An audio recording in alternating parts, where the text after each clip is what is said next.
I would like to call the meeting to order and welcome everyone in attendance. The committee has under consideration the estimates of the Ministry of Municipal Affairs for the fiscal year ending March 31st, 2026.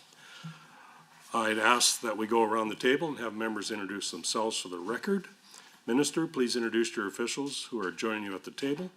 My name is Garth Roseau. I'm the MLA from Vermilion, Lloydminster, Wainwright, and we will begin to my right. Good evening, everyone. Jackie Armstrong Hominick, MLA Fort Saskatchewan, Vickerville. Tanny Au, Fort McMurray, Wood Buffalo. Grant Hunter, MLA Tabor Warner. Nolan Dick, MLA for Grand Prairie. Rick McIver, Minister of Municipal Affairs, and with me are my Deputy Minister Brandy Cox, our Assistant Deputy Minister Shakib Siddiqui, Financial Services and Senior Financial Officer, Ethan Bain, our Assistant Deputy Minister of Municipal Assessments and Grants, and Gary Sandberg, Assistant Deputy Minister of Municipal Services. There's some other seniors and leaders and staff from my department, but I don't think you want. I think that's enough, right? Yep, okay. You got her, man. Samir Kayande, MLA Calgary Elbow. Kyle Kozowski, MLA for Sherwood Park, where all roads lead. Good evening, Heather Sweet, MLA for Edmonton Manning. Good evening, Rob Miyashiro, Lethbridge West. Good evening, Joe CC, Calgary Buffalo. Thank you very much. I'd like to note the following substitutions for the record. Honorable Member CC for Ms. El Junaid and Ms. Renault for Member Calahoo Stonehouse. A few housekeeping items to address before we turn to the business at hand. Please note that microphones are operated by Hansard staff. Committee proceedings are live streamed on the internet and broadcast on Alberta Assembly TV. The audio and video stream transcripts of the meetings can be accessed via the Legislative Assembly website. We have no one participating online, so we can pass that up. Please set your cell phones and other devices to silent for the duration of the meeting. Honourable members, the main estimates for the Ministry of Municipal Affairs shall be considered for 3 hours. Standing Order 59.01 sets out the process for consideration of the main estimates in the legislative policy committees. Suborder 59.01 subset 6 sets out the speaking rotation for the meeting. The speaking rotation chart is available on the committee's internal website, and hard copies have been provided to the ministry officials at the table. For each segment of the meeting, blocks of speaking time will be combined only if both the minister and the member speaking agree. If debate is exhausted prior to the 3 hours, the ministry estimates are deemed to have been considered for the time allotted in the main estimate schedule, and the committee will adjourn. Should members have any questions regarding speaking times or rotations, please email or message the committee clerk about the process. With concurrence of the committee, I will call a 5-minute break near the midpoint of the meeting. However, the 3-minute clock, or the 3 minute, that'd be a good one. The 3-hour clock will continue to run. Does anyone oppose having a break? Okay. Ministry officials who are present at the discretion of the minister can address the committee. Ministry officials seated in the gallery, if called upon, have access to the microphone in the gallery area and are asked to please introduce themselves for the record prior to commenting. Pages are available to deliver notes and other materials between the gallery and the table. Attendees in the gallery may not approach the table. Space permitting, opposition caucus staff may sit at the table to assist their members. However, members have a priority to sit at the table first. Points of order will be dealt with as they arise, and individual speaking times will be paused. However, the block of speaking time and the overall 3-hour meeting clock will continue to run. Any written materials provided in response to questions raised during the main estimate should be tabled by the minister in the assembly for the benefit of all members. Finally, the committee should have the opportunity to hear both sides of both questions and answers without interruption during the estimates debate. Debate flows through the chair at all times, including instances where speaking time is shared between a member and the minister. I would now invite the Minister of Municipal Affairs to begin with your opening remarks. You have 10 minutes. Okay, thanks, Chair. Good evening, everyone. I'm here today to present the Budget 2025 highlights for Alberta Municipal Affairs and some of the details from our 3-year business plan. It's my privilege to explain for a few minutes at a high level how Municipal Affairs intends to spend approximately $1.37 billion to build stronger communities across Alberta. Our government is committed to meeting the challenges facing Alberta with responsible decisions to fund the priorities of today. One way we are doing this is through the Local Government Fiscal Framework, or the LGFF. Introduced last year, the LGFF is one of the most effective financial planning tools that municipalities have seen in years, and that's partly because municipalities largely designed it. It's pretty much exactly what they asked for. After 1 year of operation, we have seen how the new framework provides predictability for municipal budgets and sustainability for the Alberta taxpayer. The LGFF fosters a commitment to partnership through the revenue index factor, which ties provincial funding for municipal infrastructure to the province's overall revenue at a 1-to-1 ratio based on provincial revenue from 3 years prior.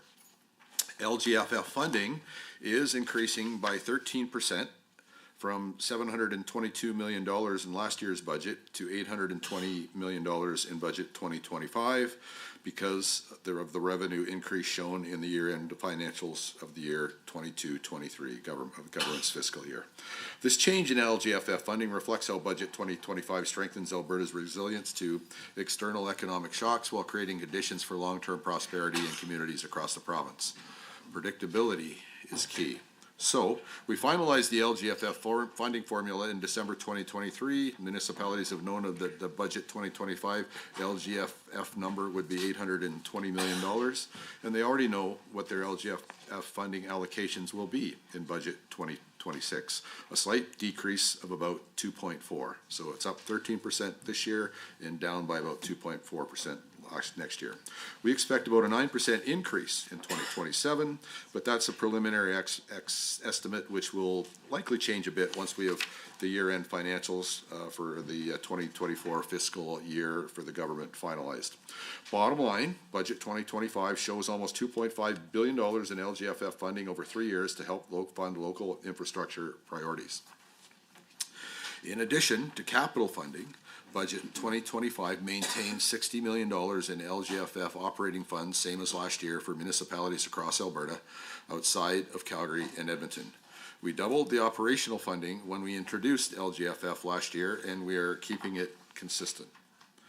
Consistency is important for municipalities.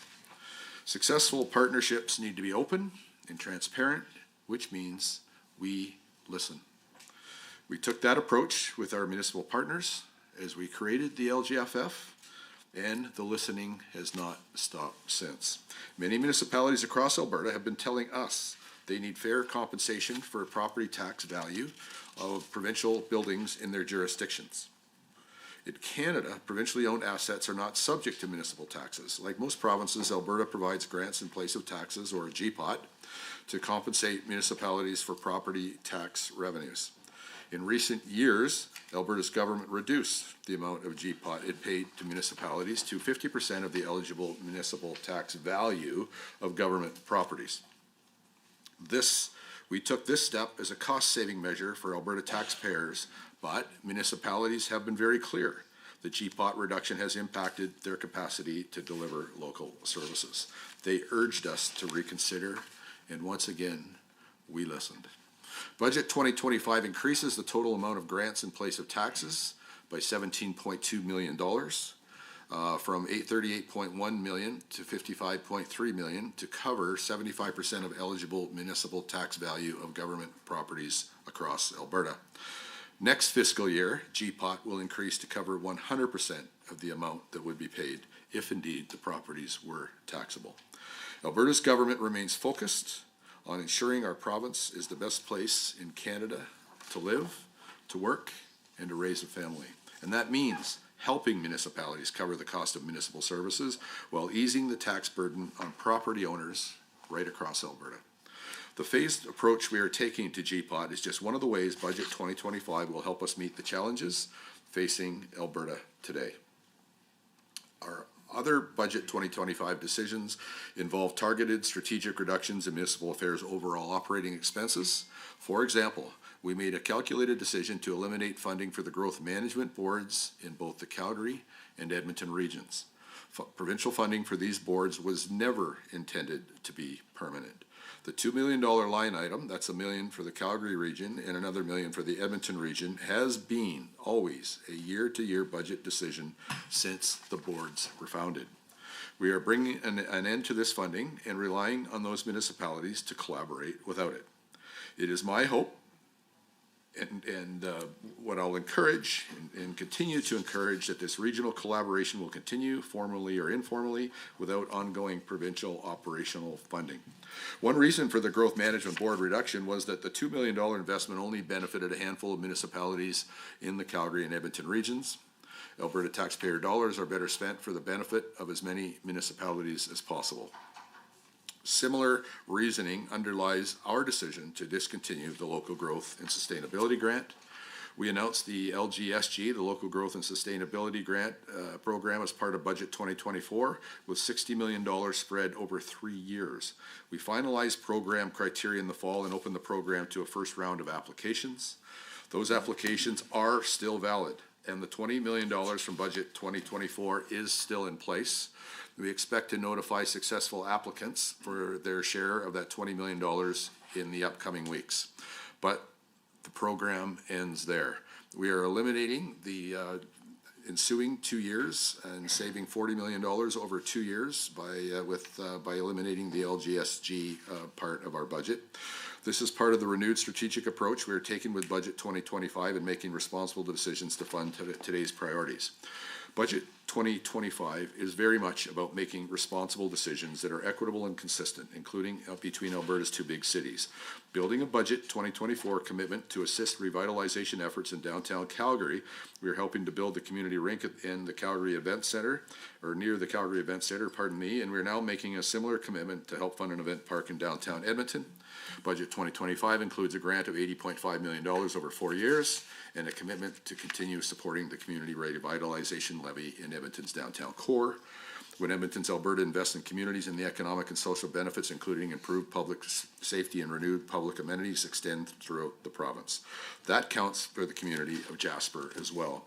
The Jasper wildfire is a fresh and painful memory. Then I won't go over everything that our government has done to support Jasper's recovery, although we've already provided funding to help the municipality of Jasper stabilize its revenues. We anticipate they will need a little more help from Budget 2025. On top of the $3.1 million announced in February, Budget 2025 allocates a further $3.4 million for revenue stabilization in Jasper. We will keep working closely with Jasper as the community continues to recover and prepares for what I am sure will be a busy summer. Municipal Affairs will continue coordinating and administering funding support from the federal government to local communities in Alberta. That includes a projected $276 million from the Canada Community Building Fund and $15.3 million from the Investing in Canada Infrastructure Program. These federal programs will continue providing capital supports to projects in Alberta communities. Funding for other municipal provincial programs, such as public libraries, will also continue. We are maintaining the funding for public library operating grants at $33.6 million, which will help Municipal Affairs achieve our business plan goal of supporting access to well-managed library services. Budget 2025 also provides $8 million to support the work of the Land and Property Rights Tribunal, which remains focused on protecting property rights and resolving issues related to property assessment, land, and surface rights. Our business plan also includes protecting Albertans in other ways, including oversight of the safety code system and new home buyer protections. We will continue working with our municipal and industry partners to grow Alberta's reputation as one of the most affordable and reliable places in the country to build, buy, and own a home. So, in closing, the Municipal Affairs voted expense will oversee an overall increase of $100 million from Budget 2024, primarily due to the increase in LGFF funding. We are increasing grants in place of taxes to help ease the property tax burden for Albertans. We will administer federal funding for Alberta communities and maintain funding levels for other existing programs as we pursue the objectives of our business plan. And Mr. Chair, with all of that in mind, I would be happy, along with my staff, to answer any questions this committee may have about the Municipal Affairs budget for 2025, and we will keep in mind as we do, the job is never over. The job is only over for now, and we will keep on working for Alberta municipalities. Thank you very much, Minister. Before we proceed, I'll just get Member Wright to introduce himself. I, MLA Justin Wright, for the charming constituency of Cypress Medicine. Thank you very much. We will now begin the question and answer portion of the meeting. For the first 60 minutes, members of the official opposition and the minister may speak. Honorable members, you will be able to see the timer for the speaking block, both in the committee room and on Microsoft Teams. Who would be starting? Member Kososki, would you like to share your time? I would like to share my time, Chair. Minister, would that be okay? Yeah, let's try that sharing thing. Okay, all right. Appreciate that. The block of shared time is 20 minutes, during which time you may go back and forth with questions, comments, and responses. However, neither participant may speak for longer than 10 minutes at a time. Please go ahead. Thank you, Chair. And I'd like to just start off acknowledging the land in Alberta, which provides us with life. We're here in Treaty 6 territory, and we are all treaty people with a duty to live together in a good way that honors the people who came before us, including First Peoples of this land. And we work every day on reconciliation. I look ahead to make sure we're also taking responsibility for the generations that will follow us on this land. And Chair, if you'll indulge me a moment, I'd like to kick off this meeting with an acknowledgement of the great contributions made to the province of Alberta by former member of Sherwood Park, the Honourable Iris Evans. She at one time was even Minister of Municipal Affairs, and before she was elected to provincial office, she played an important role as Reeve of Sherwood Park, having Strathcona designated a specialized municipality. The designation is appropriate because Sherwood Park and Strathcona are definitely a special place. I'll start off the discussion in budget estimates with a look at the Municipal Affairs Business Plan.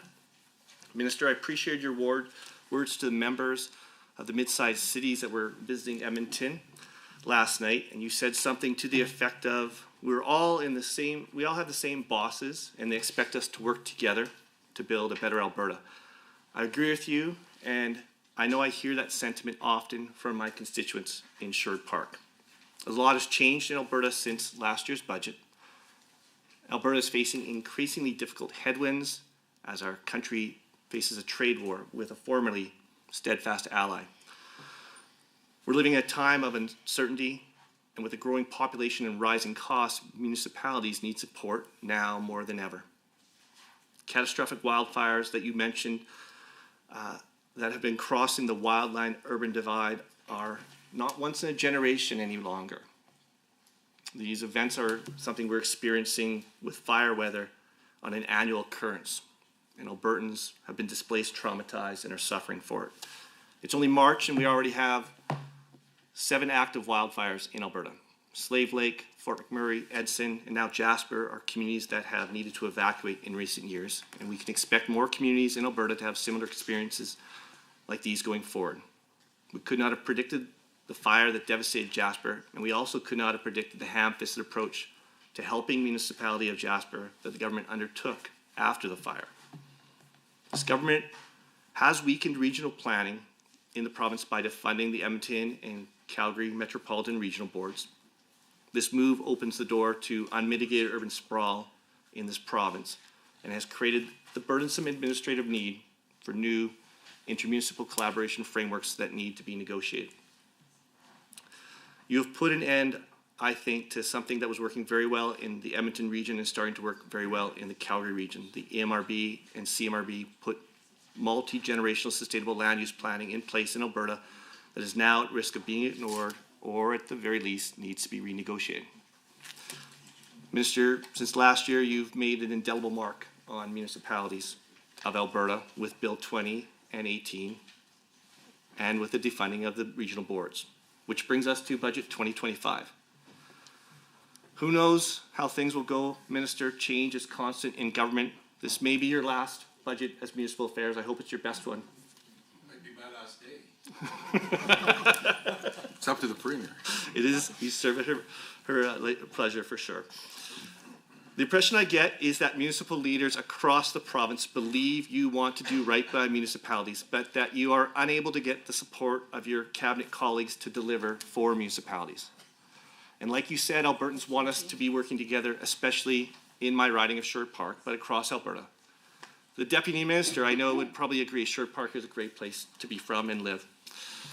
She knows what thoughtful, engaged Albertans live in Sherwood Park, just like your hometown of Calgary. The citizens of your constituency and the rest of Alberta want us to work together to build a better Alberta. So my first question for you, Minister, is really quite simple and straightforward.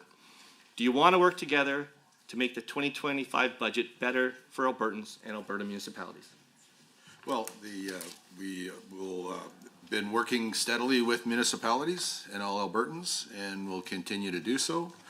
I take some issue with some of your editorial comments, which you're certainly entitled to make, but that doesn't make them right. The fact is the funding, the temporary nature of the funding for both the Calgary and the Edmonton regional boards was an NDP decision when the NDP created those boards. The fact that the funding would always be temporary. So the removal of the funding is completely consistent with what the NDP decided for those boards. Now, one of the issues and the boards have done some good work together, and let me say this, I expect the municipalities will continue to do good work together. Great example, since the Calgary board has decided to not continue, City of Calgary in the Rocky View County have signed an agreement for an inland port. It was CP Rail on the east side of Calgary. It'll be one of a major economic driver for Alberta for decades to come. And if I'm not sure, they call it the Prairie Economic Gateway. The municipalities of Edmonton have made it clear they want to continue working together. So I don't think there's any doubt. And the fact is, they worked together for 100 years before the CMRB and the EMRB were in place. And I'm sure they'll continue to work together. And we will work together with them as as of last night, you mentioned we met with the mid-sized cities. We pretty much meet whenever they want. Last week, we had the AB Munis conference was there, and I spent lots of time with people there. Next week will be the Rural Municipalities of Alberta conference. I'll spend time with them again. So yeah, working together is what we do here. I've got great support from my MLA team and the government side and my amazing staff here. And yes, we have never stopped working together, and we will continue to. And that doesn't mean that the decisions are easy. Some of the things I highlighted in my opening remarks, sometimes you can give the municipalities get more money, as shown through the LGFF, and sometimes we have to make difficult budget decisions. I think it's wrong for you to characterize it as not getting support from cabinet. Actually, you know that this budget, and we're not happy about the fact that it has a $5 billion deficit. But the fact is, most, if not all, municipality or ministries had to take a haircut here and there. Municipal affairs were on the team, so we had to do our part, and yet we managed to come up with $100 million more overall. In funding for the municipalities, largely due to the LGFF, what we got there, and able to bring back the GPOT to 100% over 2 years. So I would say my working relationship with cabinet is very good, and I expect it will remain that way. So can you help me understand the latitude you have as the minister with the budget for municipal affairs? What can you decide on your own, and what do you need to take back to the Treasury Board? For example, municipal affairs in the statement of business plan, the statement of operations, your department estimates you'll be spending $15 million this fiscal year on the Calgary Event Center Community Rink and $2 million on the Edmonton Event Park. What latitude do you have as a minister to direct those funds to other capital investments? Could you take $2 million from the Edmonton Event Park and convert it into a capital grant to the city for them to determine the highest and best use? Could you take $15 million from the Calgary Event Center Community Rink to do the same for the City of Calgary as a grant so they can determine the highest and best use? How do we help? When do you have to take it to Treasury Board? And how do we help you be successful at Treasury Board? Well, I would say this, the commitments in Calgary and Edmonton are commitments that we made. Our government tries to keep our commitments. It's our intention to do that and certainly not change it. I don't know why we would take $2 million out of the Edmonton program and give it to Municipal Council. Municipal Council voted for the MOU. that was signed. They've already expressed through their council that they want the Edmonton program. The Calgary Council voted in favor of the development in the infrastructure improvements around the Calgary Stampede grounds. So I don't know why I would do those things. It would be breaking a commitment to the very communities that I think you're suggesting would be supportive. But by breaking a commitment to them, I don't know how that's supportive. But I'll ask Shakib to talk about, because I think the question was, what do you have to do to change it? So there's some legal limitations. One of them is, I think I know, is if I spend money without a budget permission, I either have to pay it back personally or risk going to jail, and that all sounds like a bad idea to me. Shakib, you? Sure. So with respect to minister's authority, so Municipal Affairs does have a voted appropriation, so approximately 1.3 billion for 25-26. The conditions under which minister would have to go to Treasury Board, if we were to exceed that voted appropriation for any reason, that requires Treasury Board approval. Minister does have latitude to move money between programs, notwithstanding signed agreements that are in place. However, moving money between programs in excess of $5 million also requires Treasury Board approval. That's great. And so when I look at that 1.37 billion, they have the number approximately right, and I recognize that there's a big chunk there that's the federal grants program. But it is possible. It is possible to imagine we could get to a $1 billion starting point for LGFF with Treasury Board's approval within the allotment that we have. Getting it closer would be possible. Well, Treasury Board also needs to go to the Legislative Assembly to have which is what the whole budget process is about, to have an envelope of money that they're allowed to spend. And if they wanted to spend more, of course, they'd have to go back to the Legislative Assembly for a supply bill to have a bigger money supply.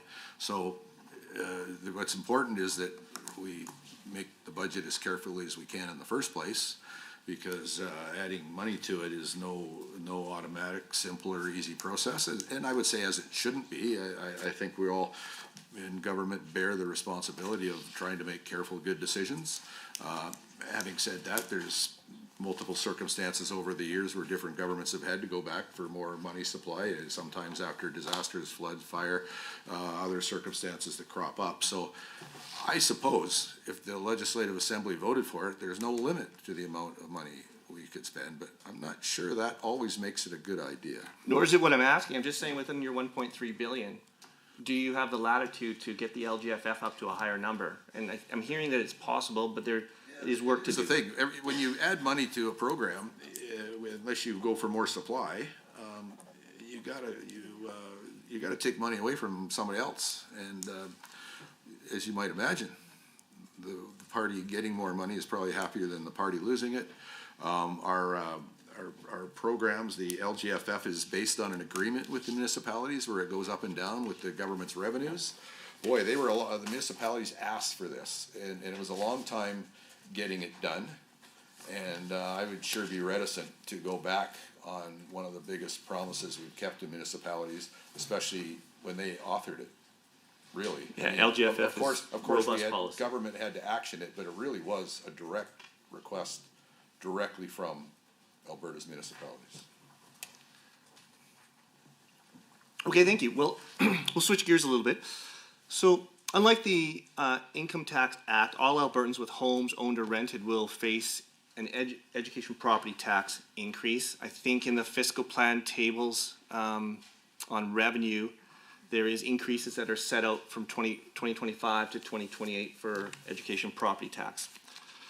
And the government of Alberta is raising education property taxes to make up for revenue shortfalls, maybe due to personal income tax breaks or community revitalization levies or oil and gas property tax holidays. It's an election year for municipalities. It is unfortunate that the province is increasing the educational property taxes that municipalities are mandated to collect for you the same time that year that they will have to go to the voters to ask for permission to have their job. Maybe I'll just focus first on municipal property tax holidays for oil and gas. I know those are ending or phased out. But those property tax holidays have shorted the collection of education property taxes. And so we were giving a break to oil and gas companies that was then not being collected for revenue for education. And so how much of the educational property tax did Albertans lose due to oil and gas property tax holidays that this government has previously had in place? Well, let me just say that I hate to say it, but the way you characterized the increase in property tax, that somehow money was lost somewhere else, is completely wrong. It is a matter of the education costs more. We have a lot more children in Alberta than we had last year. Our government is part of that, part of the reason that our government, it's not part of my budget, but it kind of answers your question, which does touch on my ministry's budget. Committed to $8.6 billion to build schools. I think most Albertans, including the ones running municipalities, are severely in favor of that. And I'd ask you to bear in mind that with the education property tax, in this year's budget, it pays for 31.6% of education. The increase is not due to any other spending decisions. It's based on the amount to contribute, less than 1/3 to pay for the education system. And I think all Albertans want a great education system. They want more schools, they want more teachers, and they want more other staff. And most Albertans agree once in a while that the teachers and the other staff deserve a raise. So when you add all that up, you're still only at less than 1/3 of the education budget, and the rest has to come out of other government revenues. Now, let me say that you expressed concern about municipalities having to explain that when they go to the polls. And when I talk to municipalities, I tell them, blame me. Yeah, blame, as they should. You know why? Because it's the truth. I always say to municipalities, just tell people the truth. Is that part of their property tax bill? The truth is, the government sets that tax rate, and the government makes, I know that doesn't sound like a nice word, but the government makes the municipalities collect it and remit it. They must. That they're legally bound to do so. That was true when I was a municipal councillor, and it's still true when I'm the municipal affairs minister. So I think when I talk to municipalities, and I say, for goodness sakes, just tell them the truth. And in fact, we're in the midst of getting a letter together that some municipalities had that I'll certainly sign my name to, explaining that the education property tax is a provincial government requisition, something we require the municipalities to collect and remit, and you shouldn't be blaming your council for that. The councils have their own explaining to do if they have a tax increase, and I'm sure most of them, if not all, are well able to do it because they have many reasons why they need to do that too. So I just got to say, not trying to be unpleasant with you, but the way you've characterized it is almost completely incorrect. It's not the increase in the education property tax requisition is not because of any additional spending or tax cuts or anything else. It's a matter of it costs more for education, and a certain percentage of that comes from property tax. And I don't think everybody in Alberta pretty much knows that a lot of people have moved in here in the last year or two, including a lot of kids. Takes more schools, takes more teachers, and just the inflation on things. So nobody likes to pay more taxes. I don't, you don't, nobody does, but we have to explain our piece. Municipalities have to explain their piece. And I always tell them, I'm very happy for you to tell people the truth about the government made you collect this money. Mr. What I like best about what you just said is that you said education workers deserve a raise, and I really agree with that. That sounds very good. So we'll move in a little bit here. And this is just asking for some clarity on a program that I think is expiring in 2025, 2026 year. That's the Provincial Education Requisition Credit, PERC. And so that impacts education funding. And so this is just a genuine question. How does that cash flow work? And Ethan, can you kind of, I have in general terms, I think Ethan will give you a more technically accurate answer. Mm-hmm. So the PERC program is the Provincial Education Requisition Credit. It provides municipalities with a credit for uncollectible oil and gas property taxes. It's actually, from a financial statement point of view, handled a little bit differently year to year. So in the 24-25 fiscal year, there's actually a reduction in the projected government revenues of $3 million to account for the projected PERC amount. And the intention for the 25-26 fiscal year is that there's sufficient funding in what's called the Net Asset Fund of the Alberta School Foundation Fund, which is essentially retained interest income in that fund to cover PERC without having an effect on the overall provincial revenue collected. Okay, so then with PERC, then education fund is not shortchanged. That's the benefit. Okay, thanks very much. And while if some oil and gas companies don't pay their taxes, and they all should, I think we all agree on that, the PERC makes sure that municipalities they don't have to remit that part of the education tax. That's what the PERC does, but they do lose the direct municipal tax. It does cost them. Okay, okay. Right. That's good to know. Will the minister be reviewing its usefulness in 25-26, that maybe it's something that it helps make municipalities and education whole? Well, sir, we might not agree on everything, but we agree that we have to find a solution and keep working for a solution that all the oil and gas companies, even the ones that behave bad, have to pay their taxes. And when we do that, PERC will not be needed anymore. Fair. Okay. So let's move on to that. Delinquent oil and gas property tax avoiders. Do we have an acronym for them? Just bad actors. The people that should be able to, listen, I've been clear.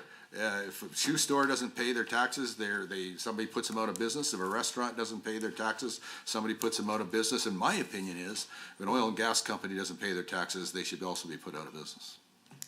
Okay.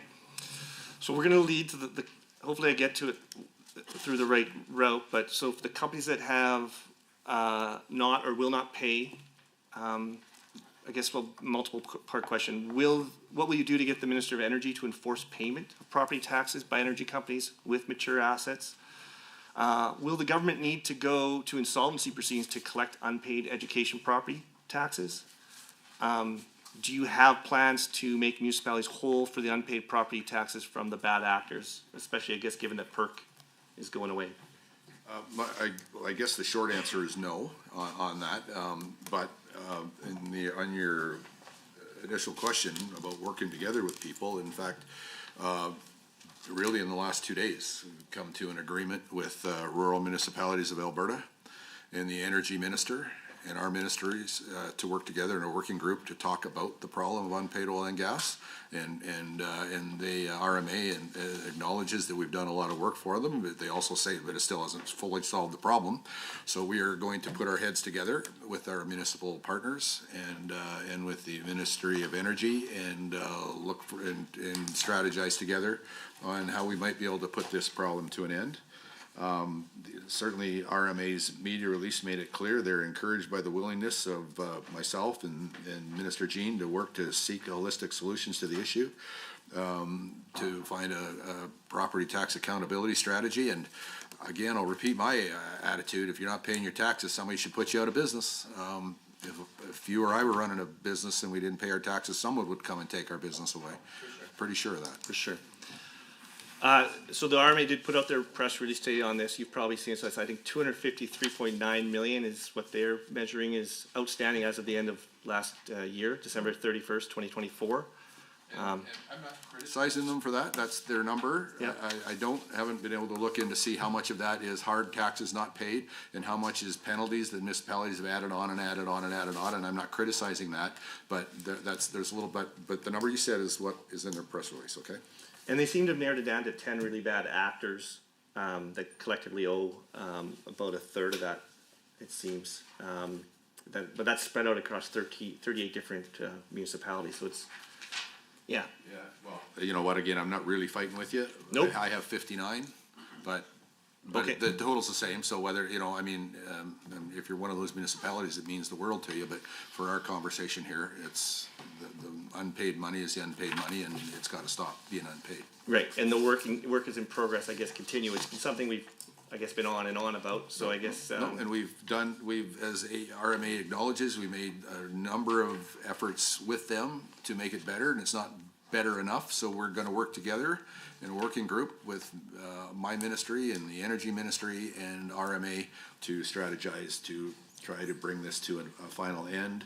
I think we're talking about trying to establish a mandatory condition with the Alberta Energy Regulator that property taxes are to be paid before approving well transfers and such, and they can do that now, but my objective is to make it, whatever it is, fierce enough, harsh enough, final enough to make the non-payment stop. So to the chair, to the other members in the room, I would just say, I think the minister is on board with this, and we really need to make sure that you push the Minister of Energy to not write letters to the AER giving these companies a free walk. So that was what I would say to the other members of the room. I'm sure the Minister of Energy will have estimates if he doesn't have them yet, and I'm sure that somebody from your side and our side will all have a whack at him, and I'm sure he'll do his best to answer those questions. Thanks, Minister. I'd like to talk about community revitalization levies. We've got about, when I went to the government website for municipal affairs, there's 6 CRLs currently in place on the municipal affairs website for the community revitalization levy. The challenge with these, I've viewed a couple. It does shortchange municipalities. I think I understand it properly. It shortchanges education, the collection of education property tax is part of how I understand it. Make sure I have that clarity right. No, it gets collected. If community gets permission from our ministry actually to have a CRL, and there's a geographic area that it covers. So of course the education property tax that would be paid or that it's paid, what goes to the CRL infrastructure development, as does the municipal taxes. The municipality would collect that from the remainder of the municipality, the remaining property owners. So depending on how big the CRL is, let me say this, in most cases it's a fairly marginal difference, but it is more money for the other taxpayers. But the fact that the CRL, I think, is maximum 3% of the tax of the property tax take. So if they can only have 3% of the property tax take in the CRL, and that 3% that doesn't get paid there gets spread out over the 97%. So it's a pretty small percentage increase, but it's an increase, and I'm not downplaying it. Okay, I'm not hiding it. I'm just saying it gets paid, it gets spread out over the rest of the municipality. And the municipality that has a CRL, to some degree, I don't like to use the word gambling, but they try to do good work in the CRL area in order to increase the usage, the value and the quantity of the infrastructure and the number of buildings, so that when the CRL is over, they potentially will start receiving forever from that point up 10, 20, 50 times as much tax from that area of dirt as they were getting before the CRL. If it's done properly, if it's successful, if it goes as planned. Oh yeah, so I think an important thing is that education property tax isn't shortchanged. There was something in the tax plan on page 125, tax expenditure estimates. Education property tax for community revitalization levy, that was 21.6 million. It sounded like that was an expenditure, but it wasn't sure if that was keeping it away from education. The education fund. I just want to try to understand that. Education, I believe, remains whole, but again, because I don't want to mislead you, I'm going to ask my staff to give you the technical answer there. No, that's correct, Minister. The overall amount of the education property tax requisition is set by Treasury Board as part of the budget development process. That then gets divided up into individual municipal requisitions, their share of that overall provincial requisition.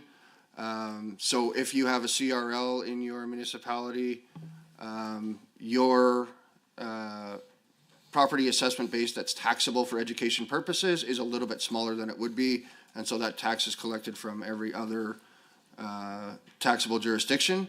Where we do like to identify that portion of education property tax from a CRL, you'll hear it sometimes referred to as foregone education property tax revenue. That's to identify the value of the provincial contribution to the overall investment that goes into a CRL area, although it doesn't actually mean that the education property tax revenue was reduced province-wide. Okay, and so I think the important thing, is that education is made whole still. But the other, I'm not gonna call them ratepayers, I don't have a better name for it. The other taxpayers, they pick up the slack for the properties inside the boundary. Okay, appreciate that.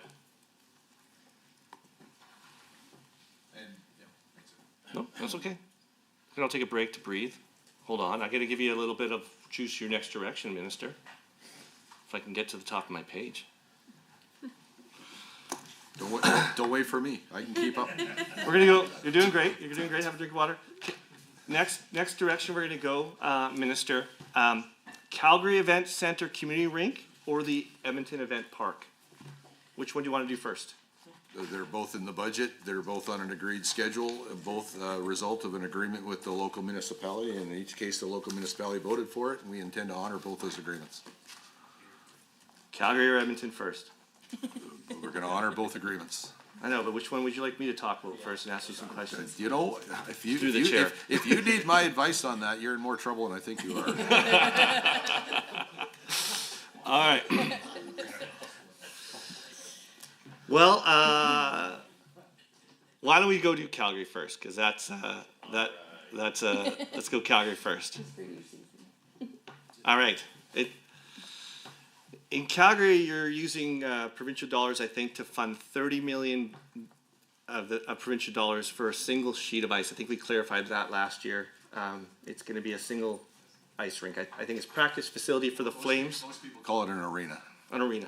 But it's a sheet of ice, sometimes within, I don't know if, I got into whether we call it a facility or arena, but let's call it an arena with one sheet of ice. And so the government's already contributing $330 million towards the Calgary Flames NHL arena. I think the Calgary Flames Club could probably find a way to pay for their own practice ice. There doesn't seem to be any shortage of demand for ice time in Calgary. And Minister, are you familiar with Silent Ice Center in Leduc County or maybe the facility being built for the Sherwood Park Crusaders and the BCHL team in Strathcona County? What, who? There you go. So that you probably might not have heard it because the community rink will be primarily for public use and amateur hockey leagues and provide community amenities, gathering spaces for public use within the area. It's very much a public amenity. Yep, I appreciate that. And yeah. So Silent Ice Center in Leduc County is 2 state-of-the-art NHL-sized rinks in one complex. Let's call it an arena. The Ice Center for Sherwood Park Crusaders hockey team is an $86 million project being funded and developed by a private investor. We'll have 4 sheets of ice in that arena with seating capacity for 2,500 people. Through a 20-year agreement, the county provided land and a $4 million equity investment, which will be paid back by the hockey club. The county will spend almost $1 million a year in support of operations of the facility.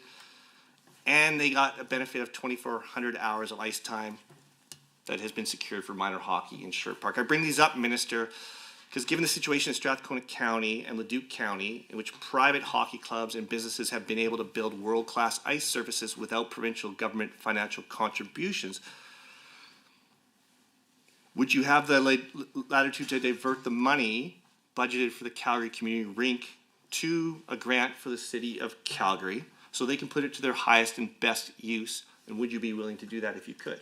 I would say the city of Calgary has already decided. They voted on this and they made an agreement that they wanted this to happen, and we agreed with them, and we intend to honor that agreement because that's what good governments try to do. I know there's extreme circumstances from time to time when municipalities or governments or companies can't always meet their things, but I think it's important for honorable people and governments to try to do that, and we intend to do that. And just for the record, on the community rink, the public use programming is at a 15% reduced rate to the market rate of ice rental at similar facilities. So there's even a greater than usual public benefit from that particular arena compared to even other public arenas. So, and City of Calgary's voted to say they're in favor of this. So I'm not sure why you and I would. Certainly, I'm not going to. I don't know why you're suggesting that Calgary didn't know what they wanted or they made a mistake. They certainly voted on it, that they're in favor of this. So I made, you know what, I don't always agree on every decision that every municipality in Alberta makes, but they're duly elected and they get to make them. Well, let's switch over to Edmonton. The government, it just seems that there was so we're going to be referring a lot to this memorandum of understanding that I think was announced on March 7th. I think that's when it came out. The government seems to insist on tying funding for municipalities to deals that benefit businesses before they benefit the rest of Alberta. That's how it feels with this memorandum of understanding. And I'll back up a little bit.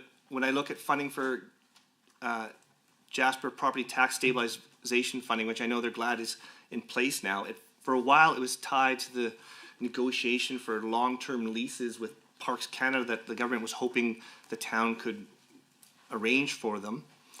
And the situation was quite dire in Jasper, and the municipality desperately needed this funding. And the negotiating approach by the government of Alberta was quite strong and insisted on getting a deal that was going to be benefit so that down the road, in the version that you were hoping for, the interim housing could be turned around and sold as real estate in Jasper. It wasn't a good solution for Jasper. It's not what worked out in the end, but I know that that was the approach that was taken, and you negotiated very hard for that. So the provincial government, I know, can negotiate strongly at times. Now, when you're dealing with a business like the Oilers Entertainment Group, it feels a little bit like you somehow have rolled over and not negotiated as hard as you could or as well as you could for the benefit of all Albertans or Edmontonians or people in the Edmonton region. Edmonton Council voted for this. Like, I don't know, I'm less anxious to tell Edmonton and Calgary they don't know what they're doing. You seem more anxious to tell them they don't know what they're doing. I recognize that they're duly elected.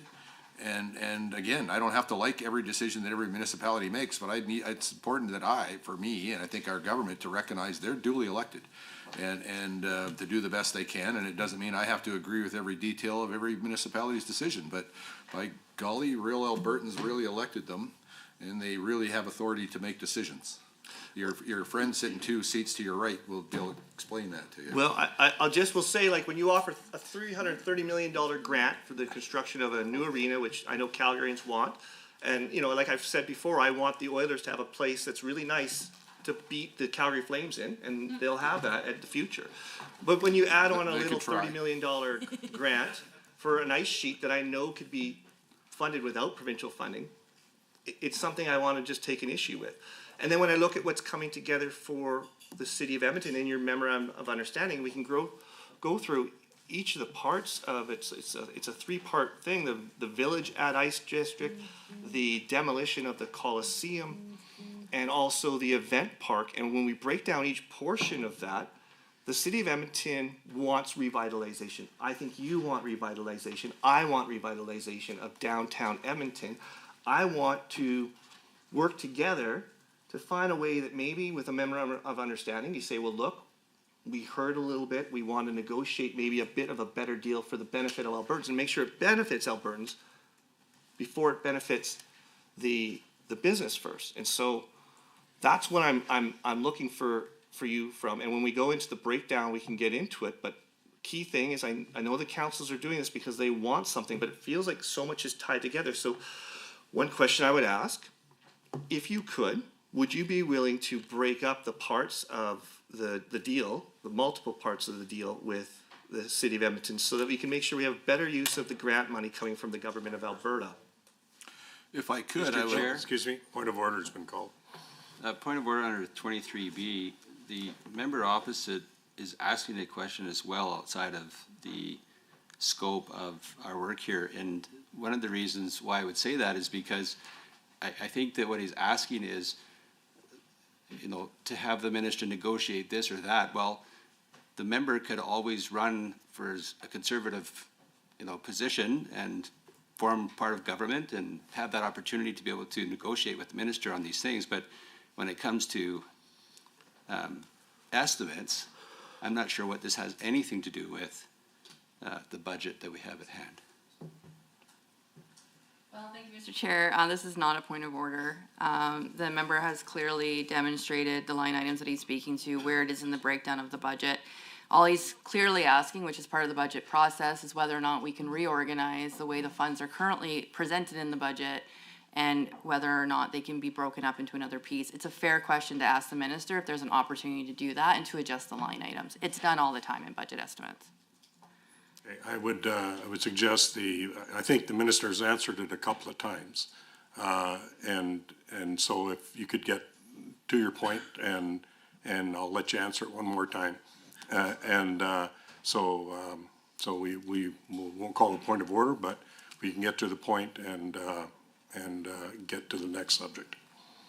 So, listen, I don't want to cut you off, but no, listen, I respect Edmonton City Council, the decision they made, the MOU that they voted for. I think it's important for our government to try to honor agreements that are made.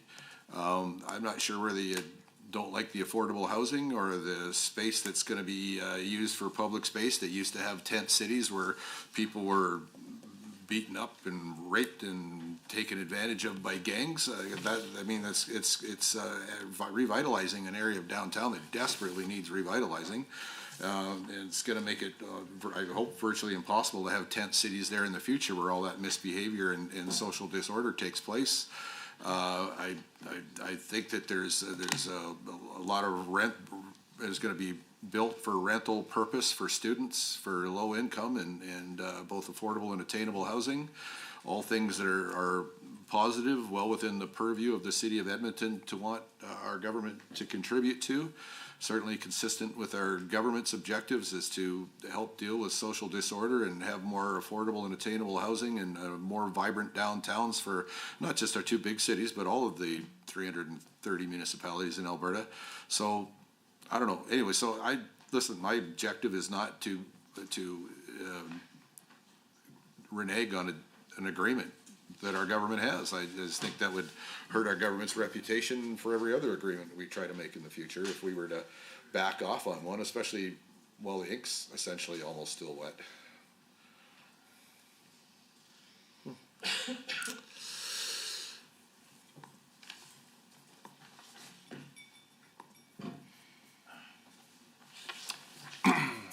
In terms of the withdrawn support for the Edmonton and Calgary regional boards, and I do think they did great use in land use planning. Will there be some flexibility? Is there going to be any money extra set aside for ICF work that would be coming up and arising from the dissolving of those boards? I know that there's $13.4 million budgeted for Alberta Community Partnership Grant Program. Is this to support intermunicipal collaboration, capacity building, and asset management? That's just from your line, but is there extra in there to accommodate, or is that sort of been flat from last year? What are you predicting in terms of the ICF work that's going to be coming up this year as a result of the elimination of those boards? Well, listen, all the municipalities know that since they voted to dissolve the Calgary Municipal Regional Board and the Edmonton Municipal Regional Boards are going to have to all negotiate ICFs. We hope they'll be successful with it. I think we've made it known that we're going to, I think this session of the legislature, we're going to try to update and improve the rules around ICFs, which again is another example of us listening to municipalities, because the last round, while the vast majority of them went well, the ones that didn't go well really didn't go well. And we, working with municipalities, we've tracked a lot of those disagreements, fights, court cases, whatever, back to what we, with the municipalities agree are shortcomings in how the ICFs are structured, and either a lack of specific rules around them and a lack of limitations around them that lead to misunderstandings. So we've worked really hard with municipalities to do that. There's going to be some new, we hope better, I think most municipalities will agree, better rules for ICFs. All the municipalities that are in the Calgary and Edmonton boards know they're going to have to renegotiate or negotiate ICFs with all their neighbors. It's a process that they've done before and many times, and we hope that they won't need help. But in some cases, it may turn out as a couple of cases where somebody needs help for a moderator or something, and the ACP, it's ACP eligible. But until they have a chance to actually work together and get along, we won't know how many cases they'll need assistance from that program and how much of that program will be made available for them. Municipalities typically ask for help and we try to judge each request on its own merits and grant the funding, all, part, or not, depending on the merit, and, you know, try to be fair to everybody and try to do what's right, and bearing in mind municipalities have a certain amount of responsibility to get along and sign an agreement. So we try to make sense of that in partnership with municipalities. I think we've been reasonably successful at it generally, and we'll try to be reasonable or reasonably successful or more on it this time around. Okay, this is going a little bit outside of your funding portfolio, but hear me out, because I think it's worthwhile, and it's coming from an important stakeholder. The FCS program is an 80-20 funding program. So that's flat, and given the recognizing our growth of over 400,000 people that have come to this province means that intervention support is tougher to come by and harder for municipalities to provide. So I guess where do you recommend municipalities find the money in the budget for prevention? And from a cabinet perspective, with the AHS reform, AHS has been funding a lot of prevention. When the funding is flat, where's the prevention going to come from in the budget? What is your commitment to investing in prevention, and what should be the role of municipalities, maybe is a more important question, in health prevention in this province? Well, you started with FCSS, and I think you're gonna have to direct those questions to the Minister of Seniors and Social Services. And I don't know if he's had his estimates yet or not, but, probably should ask those questions to that particular minister. And in terms of health is primarily a provincial responsibility. Municipalities, I guess, have, through natural person power, some ability to contribute to that if they think it's important for their community, and they each get to make those decisions whether they think it's a good idea or not, and also make that decision based on what financial capacity they have in their municipality, of course weighing against all the myriad of other responsibilities they have. Running a municipality is a tough business, but the one thing that we have done with the LGFF compared to the MSI is the operating envelope is 60 million, where it used to be 30 million a couple years ago, and they have the flexibility in that envelope to contribute to the things that they think will make their community successful and grow and all of that. So my opinion isn't really as important as the municipality's opinion, and there might be 330 different answers for 330 different municipalities, and that doesn't mean any of the answers are wrong. That means that each of them, again, are duly elected, and they have the responsibility and the authority to make those kind of decisions, and I try to respect that authority that they have. Thanks, Minister. Now, just looking back to Jasper, there's been a lot of bumps in the last few months. Jasper was worried that the province would not pay for the site servicing for the interim housing. I understand that those site servicing costs have now been approved. Is that correct? They're DRP. Yeah, they are DRP eligible, so they might get them that way. Okay. But remember, I wouldn't characterize the way you described what happened in Jasper as accurate also. Listen, with Jasper, we went in, and our intention was to, I think it was $100 million plus, to build a bunch of homes there. And they wanted it built on the grounds that it was an emergency, which I think we can all agree there was an emergency there. And with the homes that, they preferred multifamily homes, but what we've felt after shopping around, that the homes that we could get in a fast enough time that you could call it an emergency were mostly single family, pre-modular homes. And we were hoping to inspire Parks Canada to give us the leases so we could build those homes. So that's initially we tied that to the property tax support. But at the end of the day, somebody other than us decided they wanted multifamily homes for sure. So they rejected our offer. Yeah. So we changed our policy and gave them the income, we gave them the tax support without having to build the home. So fortunately, I guess the federal government and Parks Canada stepped up and to help. They were, and I'm grateful for that, let me be clear, but part of the problem was they were pretty late to the game.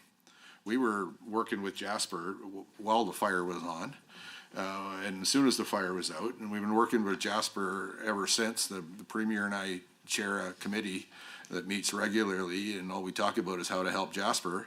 And basically, as it became apparent that they were not going to accept the housing we were offering, then we shifted gears, and we got them the support for the missing taxes. But you also mentioned about selling the homes, but yeah, that was an ambition of ours, to actually maximize the help we were giving Jasper, to provide homes that people could live in on an interim basis and rent while their home was being constructed, and then leave those homes there permanently. What we wanted was a permanent lease from Parks Canada so that the homes could be sold to add to Jasper's housing stock, something Jasper desperately needs. There's people that would like to buy a home there that can't, there's none to buy. So we thought we could help solve part of that problem. At any rate, I'm not criticizing the town, but they decided to go another way. Yeah. And so we fairly quickly, I think, shifted gears and said, okay, well, we'll just give you the money for the tax relief, because that's what we always intended to do. Great. And we have delivered. So, let's focus on the DRP. We're trying a new policy, as I understand, for a 90-10 split. And this is the first time it's sort of really been, it's not very new. It's not the first time. It's relatively new policy and maybe hasn't dealt with such large amounts. And so I know that we're talking about the payback, like the municipality's gonna have to pay back, come up with like $7.5 million. Is that my understanding, to return of the DRP funding?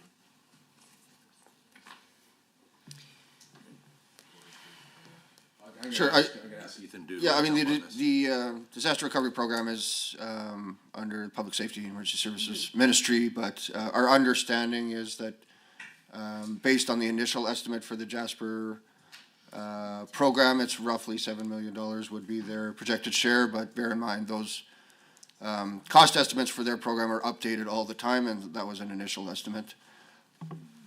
I guess, and I don't know if Ethan, I can ask a question to you through the chair, but like this, like $7.5 million is a pretty big amount to have to pay back, and maybe when the 90-10 split was conceived, it wasn't thought of that the payments would be this large. Let me say, one of the contexts that the 90-10 split started with was to encourage people, when they build back, to build back in a less risky place.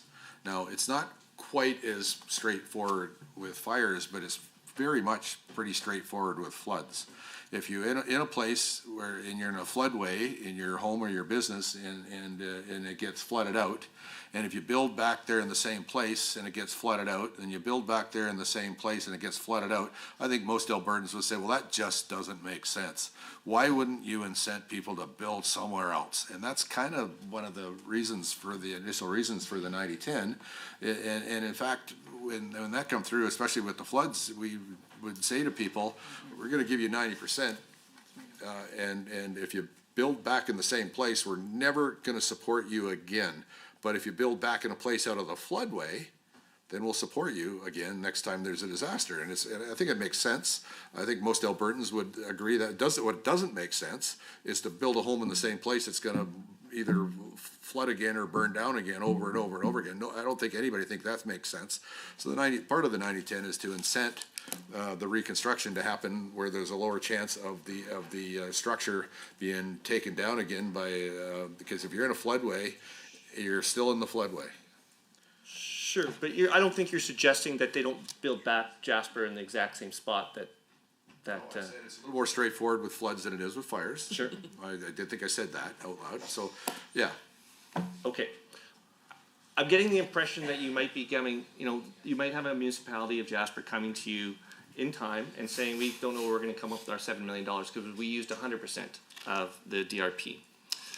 Well, we'll when Jasper comes to us, we will always listen to them and consider what we can do for them. We've made it clear we'll be with them through their recovery. It doesn't mean it's a blank check that they can have anything they want, but our objective, what's good for Jasper is good for Alberta. What's good for Jasper is good for Canada. They're a crown jewel in Canada's tourism book and the crown jewel in Alberta's tourism book. We want them back. We want them back full. We want them back strong.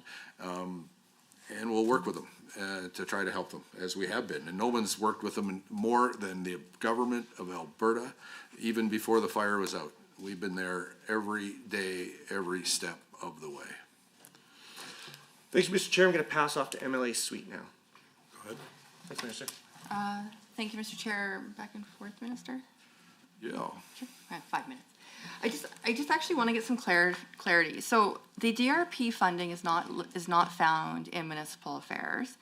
So can you walk me through line item 12 then, please, on page 175? That's the disaster and emergency assistant funding. What is the difference between the DRP? Is this the municipal firefighters that were sent to respond, or what is this money? I assumed that part of it was DRP. Okay, all right. There, I think I have it here. Shakib, why don't you, rather than you say it and me repeat it, why don't, if you don't mind, Shakib, please? Sure. So sorry, just to clarify, you were inquiring about the disaster and emergency assistance funding that sits in our budget. Correct, because I thought it was DRP because it's at 19. On page 133 in the business plan, it's at about 19, and then it decreases to about 3. And then in the actual financials, it's only listed at, on 12, it's line 12, it's only listed as 3. So the contingency's in there somewhere, right? Sure. So in 24-25, Yeah. what municipal affairs funded was the $19 million. So that was the $12 million that was the matching Red Cross funding. There was the $5 million approximately for revenue stabilization and $2 million for transit assistance between Hinton and Jasper. So that's what happened in 24-25. In 25-26, we're continuing with revenue stabilization funding, and that's the $3.4 million that you're seeing. Can you walk me through what revenue stabilization funding would be?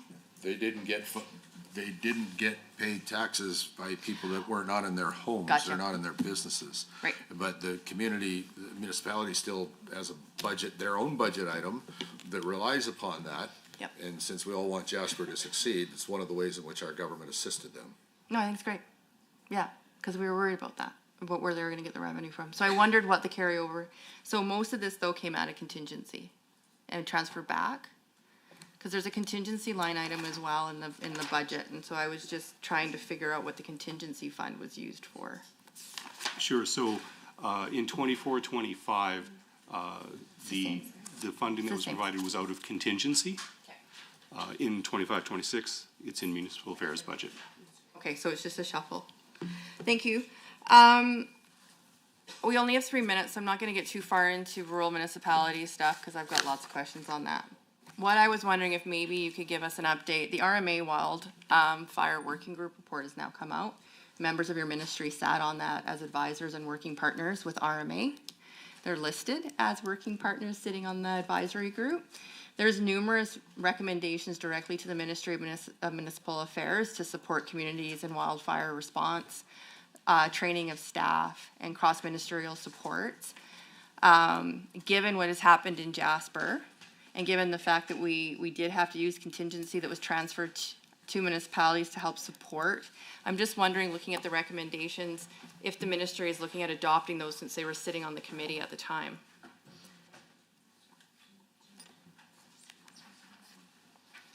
I can tell you that we are doing a fire service review with the fire chiefs of Alberta, and we're actually working on a couple different things with them. One is to the response gathered from the review. We're taking steps to enhance support for fire service, like established a provincial fire liaison committee with fire service stakeholders and partner ministries to support regular communication and collaboration. This will establish a platform to share information, prioritize issues, and support predictable, regular, and coordinate communication and collaboration between the province and the fire service.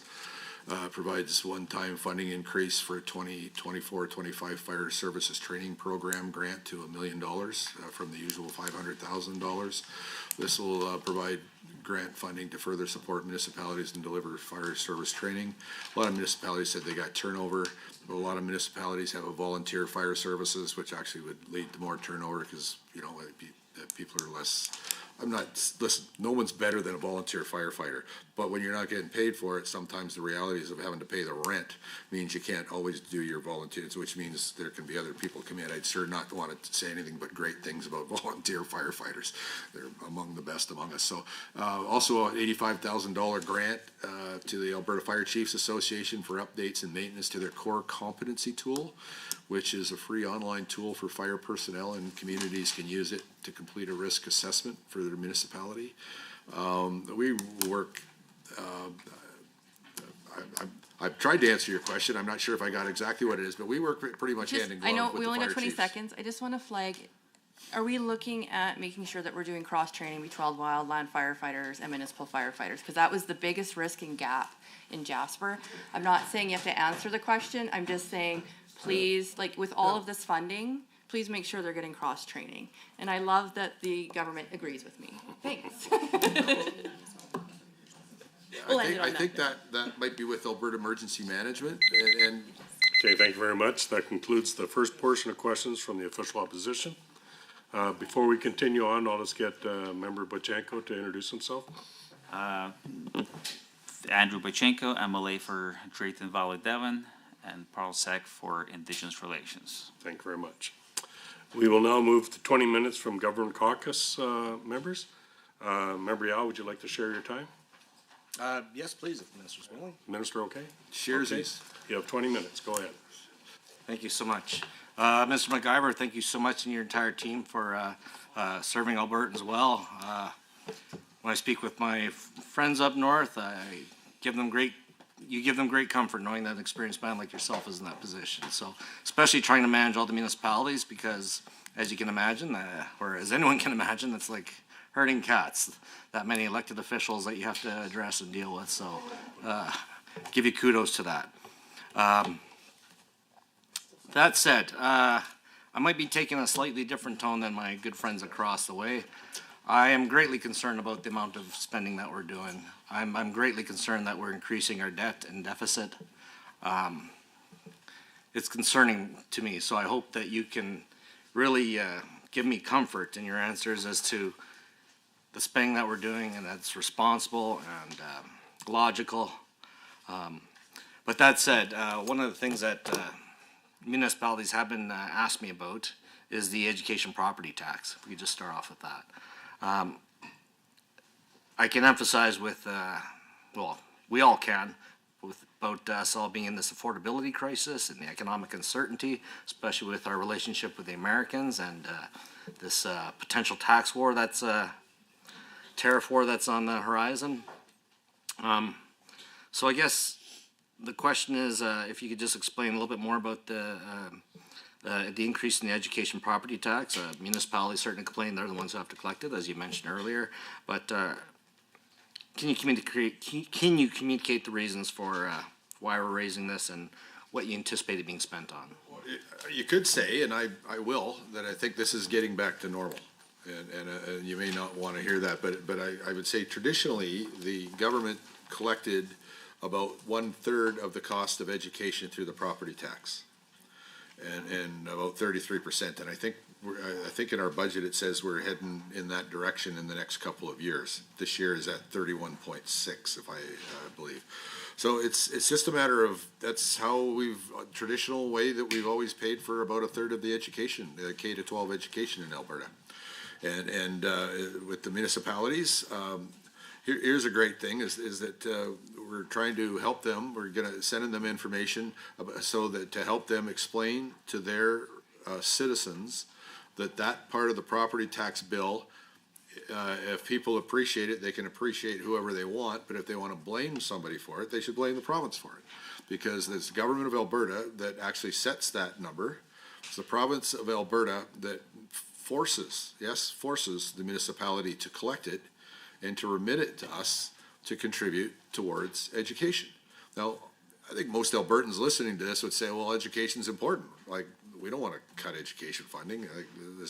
I'm not suggesting that anybody said we want to cut, but I'm just saying most people would say that makes sense. If you got more kids, they need to be educated. You're going to have more teachers. We've just committed $8.6 billion to build schools, and by the time you added new schools, new teachers, new support staff, and general inflation, you need more money. And that's one of the places it comes from. So I think it's easy to defend, but I got to say, MLA, I don't like paying more taxes. I think most people don't like paying more taxes too, but I'll tell you what I do like is educating all the kids in Alberta from K to 12, because that's our future. And if we don't do that, I think we're going to be in a lot bigger trouble than a lot of other decisions we could make. So I don't know how to. I don't know anybody's come up with a formula to make education less expensive, especially when there's kids moving in every year. So we got to try to keep up. We owe that to our children, I would say to you, and it comes at a cost. Thank you so much for that, Minister. Greatly appreciate that answer. I just want to go into the local government fiscal framework. As you obviously know, because I think I can't remember if you drove it or if you were in the, but you were in the position before, Municipal Affairs, a few years back when we were delivering these funds under the Municipal Sustainability Initiative, the MSI. And if I understand correctly, that evolved into this LGFF, and you were, it might have been you that had to negotiate a lot of these agreements and figure out. Calgary City Council and on the Alberta Urban Municipalities Association board when MSI came into place. Okay, but then it switched over into dinosaurs roamed the land. And then, you know, in the last few years, we've switched over to the local government fiscal framework. Another acronym you forced me to learn. I'm just wondering if you can share with us, because I've heard mixed reviews on this. Can you explain if this has been a more accurate formula for addressing the needs of municipalities? Yeah, listen, municipalities asked for this. And I think I can correctly characterize it by saying municipalities said to their provincial government, your revenue in the last 10 years went up by X percent, and ours only went up by a lower percent. We want your percent. That's what they said. We want your percent. And we recognize that if we're going to get your percent increase over 10 years, that means and in some years, when your revenue goes down, we're willing for our revenue to go down too, as long as we're on the roller coaster with you. Because the municipalities said, and they're not wrong, that historically, that doesn't guarantee the future, but historically, the province's revenues have gone up faster than what the province has dished out to the municipalities. So we agreed. We said, okay, so that's why this year, there's about a 13% increase. It's going from $722 or $24 million in last fiscal year up to $820 in this fiscal year in this budget. So it's almost a $100 million increase in 1 year. Now they're going to slide back by 3%-ish next year, and the year after that up by about 7%, and the year after that they may slide back a little bit more. But those second two numbers aren't, because the year ends aren't final yet, so we don't know those numbers for sure. So so far it seems to be, I would say, working out better for them on average than the MSI did in terms of them keeping up with the provincial revenues. And no, thank you for that, Minister. And that said, you're right, that's a substantial, well, a reasonable increase, I guess, 100,000. Some could argue they need more, others would, folks like me would wonder, can't they deal with less? That number 820, that doesn't even include things like the Calgary Event Center and the Edmonton Event Park that you and my good friend across the way were discussing earlier, but do you have Or funding from other ministries that I'm not responsible to talk to you about either. There's other funding within that? Yeah. Okay. And that said, no, that's outside of that. That's outside of that. Okay. Are you referring to the bigger allocation of $7.5 billion to support municipal infrastructure development? Yes. I'm wondering if you can tell us a little bit about that. This is, again, a substantial amount of money, especially in a time when we're really we're running a deficit. Well, we're listen, building up debt. one thing saying that it's not 100. I don't think it's 100% true, but it's almost 100% true. Is everything that happens in Alberta happens in a municipality, There's a couple areas of national parks that aren't quite within a municipality, but most things that happen in Alberta happen in a municipality. So to a large degree, that includes our entire capital plan, you know, almost $9 billion a year over the next 3 years. I think it's $28 billion over 3 years. Lots of stuff, schools, hospitals, roads, bridges, water, wastewater, all the stuff that our provincial government capital things. Most of it's outside of my, you know, what my ministry does. Nonetheless, it all happens, but I guess where it touches my ministry is everything that happens in Alberta almost happens in a municipality. So there's all these other things to consider as well.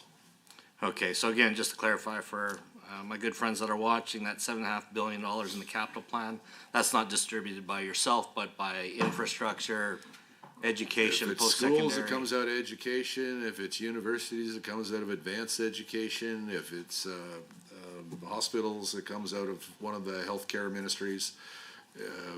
Yeah, but it comes out of government, and municipalities benefit from the amenities that government builds there, you know, whether they're education or healthcare amenities or transportation amenities.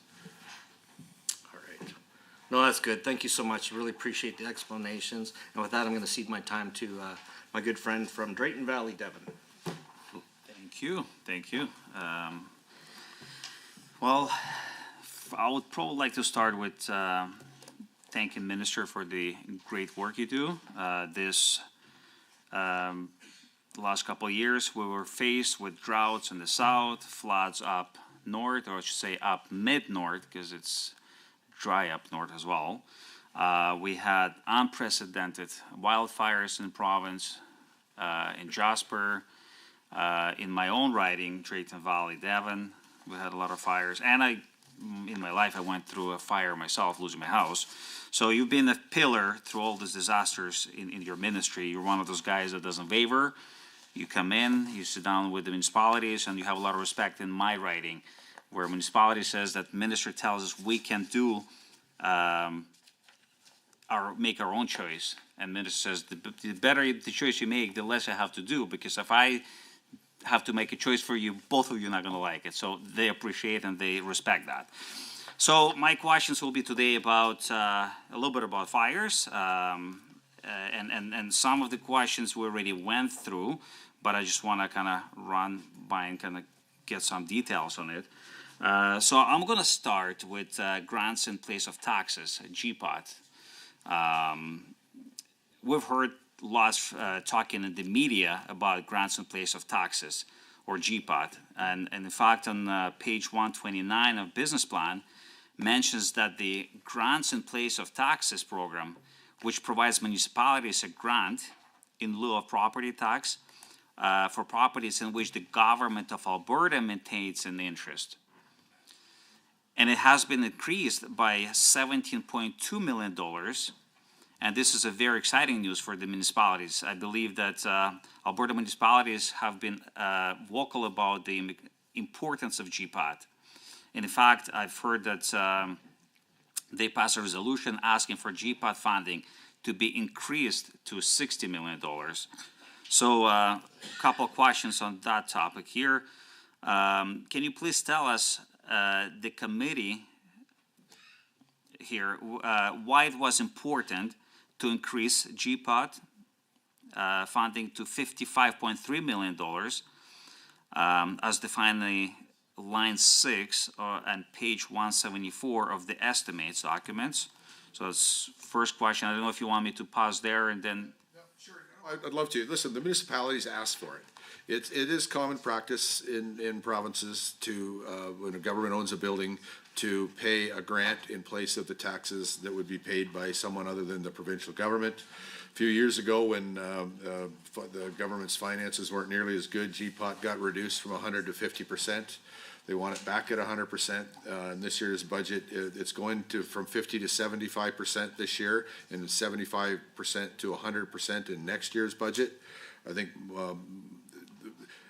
municipalities are happy about that, but they're not all equally happy about that. And what I mean is it actually matters more to some municipalities than the others, because some have more government facilities. Now, here's the interesting thing. Edmonton complained the most about it because they lost the most. And what's really kind of interesting here, and I've been explaining this to people over and over and over again for the last week, I've actually heard some people say, well, why did you do such a big favor for Edmonton?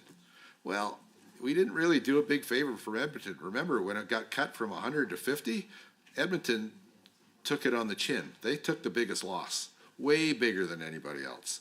So it's not like we're doing Edmonton a big favor. We're relieving them of the pain that was inflicted upon them, essentially, because they took the biggest loss when GPOT went from 100 to 50%. So it's not like we're doing Edmonton a huge favor. They're just recovering their overweighted share of the pain back when we cut that. So so when we go from 75 to 100, they will get more too. And again, it won't be a case of doing Edmonton a favor. It'll be a case of restoring everybody probably to where they think they should be. And since Edmonton took the biggest loss in the first place, they get more of a gain as they're getting back to that equal amount of a grant compared to what would be paid in property tax. So municipalities were very vocal. They passed motions at their municipal gatherings, as you rightly pointed out, MLA Boychenko, and it's nice when we can do something that makes them happy. Because we can't give them everything they want, but I thought this was a reasonable request, and I was pleased that we were able to, and from the feedback I've got from municipalities, they seem to be quite happy, so that pleases me too. Thank you for that. You were talking about the city of Edmonton, that the city of Edmonton, loses a little bit. So next question probably be regarding city of Edmonton. Actually, the mayor of city of Edmonton claims that if GPOT funding were increased, everyone property taxes would decrease. So my question would be on that, if that is a true statement or not, and maybe if you can share with us a little bit how the GPOT funding is calculated. It's based on what property tax would be if somebody other than the province owned the property. And of course, Edmonton has a bigger share because the legislature's in Edmonton. A whole bunch of government buildings are in Edmonton. So that's a whole bunch of buildings that they've been getting 50% of the property tax that they would get if it wasn't government owned. So now they're getting closer back to what they would get, a full load of property tax payments to the municipalities to pay for their ongoing expenses. Last year, GPOT was 1.7% of the total tax revenue in Edmonton. I don't think the mayor of Edmonton would mind me saying, because he said it into a microphone when I was standing in front of him about 5 days ago. He said we'll be able to reduce taxes with this extra GPOT that's been restored to Edmonton. So based on the fact he said it into a microphone, I don't think he'll be mad at me for saying he promised that. Coming back a little bit to city of Edmonton here. So the city of Edmonton receiving increased funding through the expanded grants and in place of the tax funding mentioned on page 127 of Ministry Business Plan. So the question is, I have a couple of questions here on that. Can you please explain on the other municipalities, like if other municipalities benefit, like Edmonton would benefit from the expanded grants? Yeah, no, listen, the other Edmonton suffered more when the GPOT went down, and they gain more when it comes back. So most municipalities will gain some, but it'll be comparatively a less important amount compared to their total budget compared to Edmonton, because Edmonton has so many government buildings, because of course the legislature's there, and all government office buildings and all that kind of stuff. Okay, yeah, so it's about the real estate that Most, they have. most of, if you look at your typical rural municipality, they may have, might be a Government of Alberta building, but might be one building, or it might be a building in a school or something, but not nearly the large ground cover and large volume of buildings as in other places where government operations are centered in. Okay, so basically what I was asking is if they rely on it, how much they would rely on the GPOT, and you know, cities like Edmonton, Calgary. And that is my question, last question on GPOT regarding, you know, how much of the cities relying on that. I think my deputy's got a bit of an answer here for you. Which Ethan may supplement if that's all right as well. But I would say that Edmonton has a significant number of provincial buildings, as Minister has said, but we definitely know that there are other municipalities where the grant in place of taxes is actually a more meaningful component of their tax revenue because they have a smaller tax base. And so as an example, the Municipal District of Peace, the grant in place of taxes there is worth 15.7% of their overall tax, their tax take. And because of that, there were 4 municipalities that we have consistently paid 100% of the bill for, even when the decision was to reduce GPOT to 50% because it was such a substantial component of their tax revenue. So Municipal District of Peace, Town of Vegreville, Big Lakes County, and Town of Devon. Thank you. I don't know if I have enough time to ask you another question here, but that would be coming back to the fires. You know, this year last year we had a devastating fire in Jasper. So my question was on that. The 2024 Jasper wildfires, left scars basically on land, on community, and our hearts as Albertans losing that town. And this provide to be a test of resilience, not only the Jasperites and Albertans, but they truly kind of succeeded with showing their resilience. So in the fact of such devastation, we saw courage from the firefighters, community members, fundraisers, volunteers. In fact, I myself went to Jasper actually when I saw that being devastated, what's happening to it, and spent about 3 days helping fundraising there. Thank you very much. That concludes the government member's first block of questions. It'll be at this point, we'll take our 5-minute break. So we will come back at 8:41. See you then.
That's for municipal affairs.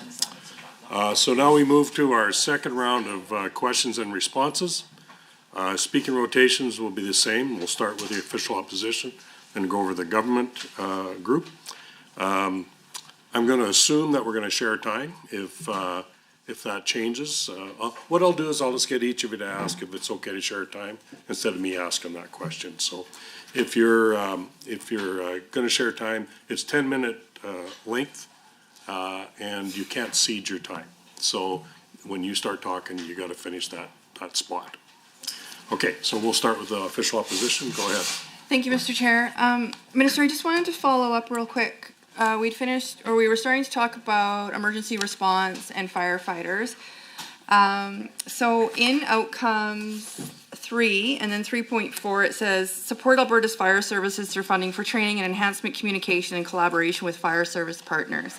And I appreciate you were commenting already on the investment that your ministry has done. One of the conversations that has repeatedly come back from many of the municipalities is those joint EMS firefighting teams, and the fact that municipalities, a lot of firefighters are responding to emergency situations for medical purposes and not fire. And yet municipalities are having to use their firefighting budget to be able to compensate for that. I'm just wondering if there's been a conversation with your colleagues around how we can compensate municipalities when they're doing EMS services. I would say to you, the conversations have been a little more around when a municipality has this conversation to me. I try to just talk to the health ministry and say, I've heard from this municipality that their firefighters are having to fill in. And can we see if we can get enough ambulances there so the firefighters don't have to fill in? I think that's try to pass on those concerns so that to encourage us to do our best to have the ambulance coverage that's ideal for every part of the province. And I appreciate that, Minister. I guess the concern is that it eats into the firefighters' budget, and it also takes off the trucks off the roads. And so whether or not there's an opportunity to increase funding under the model that exists to ensure that if those services are being provided for medical assistance and not for fire, that the municipalities are being appropriately compensated given. No, that's a fair question, but I would say that I'm sure that'll come out of the provincial fire liaison committee that we're working with the fire chiefs on. I think they'll end up having a number of requests for help, funding, improvements, whatever, and we're interested in all of it. So I think you might see some recommendations from the fire chiefs come out of that. That's kind of the intention. So they have and they seem quite thrilled about having that table. One of your questions from your side is working together. We try to work with everybody, including the fire chiefs, and we've gone to actually, I would say, strong efforts in the last couple of years since I've been here doing this to try to raise our game in terms of communication and working together with our fire chiefs. They're invaluable. They all have separate needs, and the fact is, and it's not one size fits all, because you look at the big cities, they've got a paid professional fire service, and other municipalities have entirely or largely volunteer fire services. I won't say one's better than the other, because boy, if you were working as a firefighter as a volunteer, then I just don't have enough good things to say about you. I just think those people are special. 100%. And I think for the smaller communities too, the interface with wildfires is becoming more and more frequent. And so I would, again, this is my soapbox, and Minister, you know this. I would like training at the Hinton Center to be expanded to our municipal firefighters so that they can at least have that opportunity to work in collaboration with each other, because they are working more frequently with each other. If you don't mind saying, one of the things that has probably helped our government to look at this in a holistic way was in Minister Boychenko's riding, where the fire was in Brazeau County and it jumped over to Devon area, and we realized that municipal firefighting units, despite their best efforts, can get overwhelmed, And I know that our government kind of made a thing where we could take over, and initially municipalities were a little bit mad. They said, what are you doing bigfooting in? But when they came to realize we weren't bigfooting, we were saying, rather than waiting until it's right out of control, we want to help.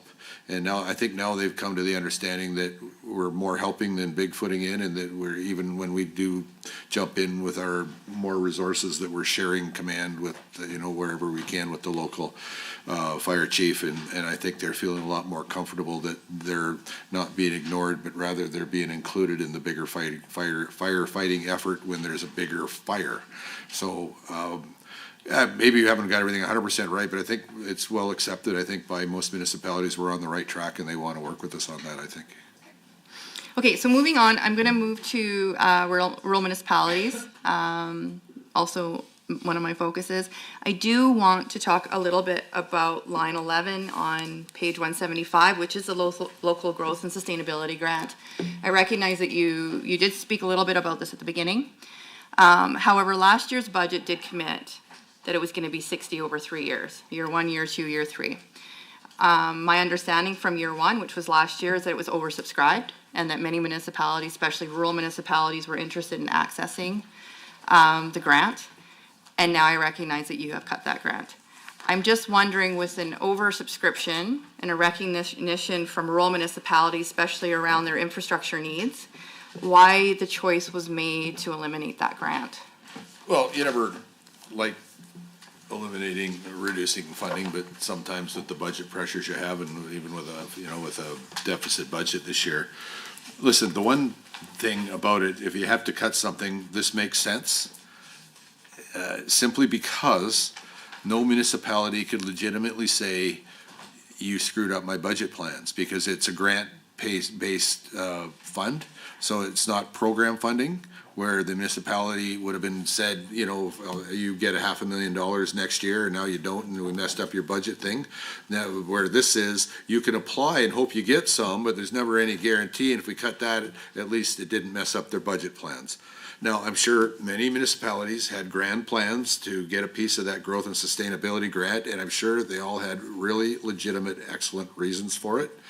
But if you got to cut something, and again, it's no fun cutting anything, but it is even less fun when municipalities can look you right in the eye and say, I had every reason to expect I was getting 20,000, 500,000, whatever the number is, and you took it away from me. That's a lot harder to deal with than I was hoping to get some, but I wasn't guaranteed any, and now that hope is dashed. We don't like dashing hope either, but the fact is that is probably a more gentle cut than taking program funding away. No, and I appreciate that. And I mean, all the municipalities have already put their budgets forward with their property taxes and adjustments, and so I appreciate that you didn't want to change that. But what I would say is that local growth and sustainability grants result in a disproportionate share of the funding being allocated to projects in urban municipalities linked to population growth at the expense of projects in rural municipalities linked to industrial and non-residential growth opportunities. During a time where tariffs and looking at economic growth opportunities for smaller municipalities, Lethbridge County, Lethbridge area specifically, that's going to be hit the most if we don't look at how we ensure that we're supporting municipalities on their economic and industrial areas. I guess I'm a little bit concerned about how you're going to support municipalities to offset some of those missed opportunities. Well, we will work with them with the grant funding that we have. Some of that stuff may come from other ministries, support for new things, and I would say to you that Lethbridge has been in that area. Pretty big investments in the last few years in expanding irrigation down in that southeastern part of Alberta. I know that's not everything, but our government's made a pretty sizable investment there in the last little while. So we try to facilitate pending industrial, commercial, and residential development. The first $20 million is going to go out the door. It was 40 out of the 60 was canceled, but the first 20 is going to go out, and the successful grant applicants should find out here in the next very few weeks, and hopefully that'll. We're obviously obviously we're gonna try to choose the ones that are gonna have the biggest impact, the grant applications, and you're not wrong in saying it's oversubscribed. But we'll try to make the most, with the money we are gonna spend, we'll try to do the most good with it that we can. Minister, only because I have 30 seconds left. The one thing I also want to make sure to highlight for rural municipalities is that currently the rural municipality infrastructure deficit in Alberta is currently $17.25 billion, and it's expected to grow to $40.71 billion by 2028. We need to support municipalities with their infrastructure. Yep. We saw what happened in Calgary when the pipeline broke and the water was gone. We know there's many rural municipalities that are facing that same water infrastructure struggles. Can you please provide some information about that? Okay, thank you very much. We'll now go to the government side. Who's lined up? Oh, okay. Member Armstrong Hominick, go ahead.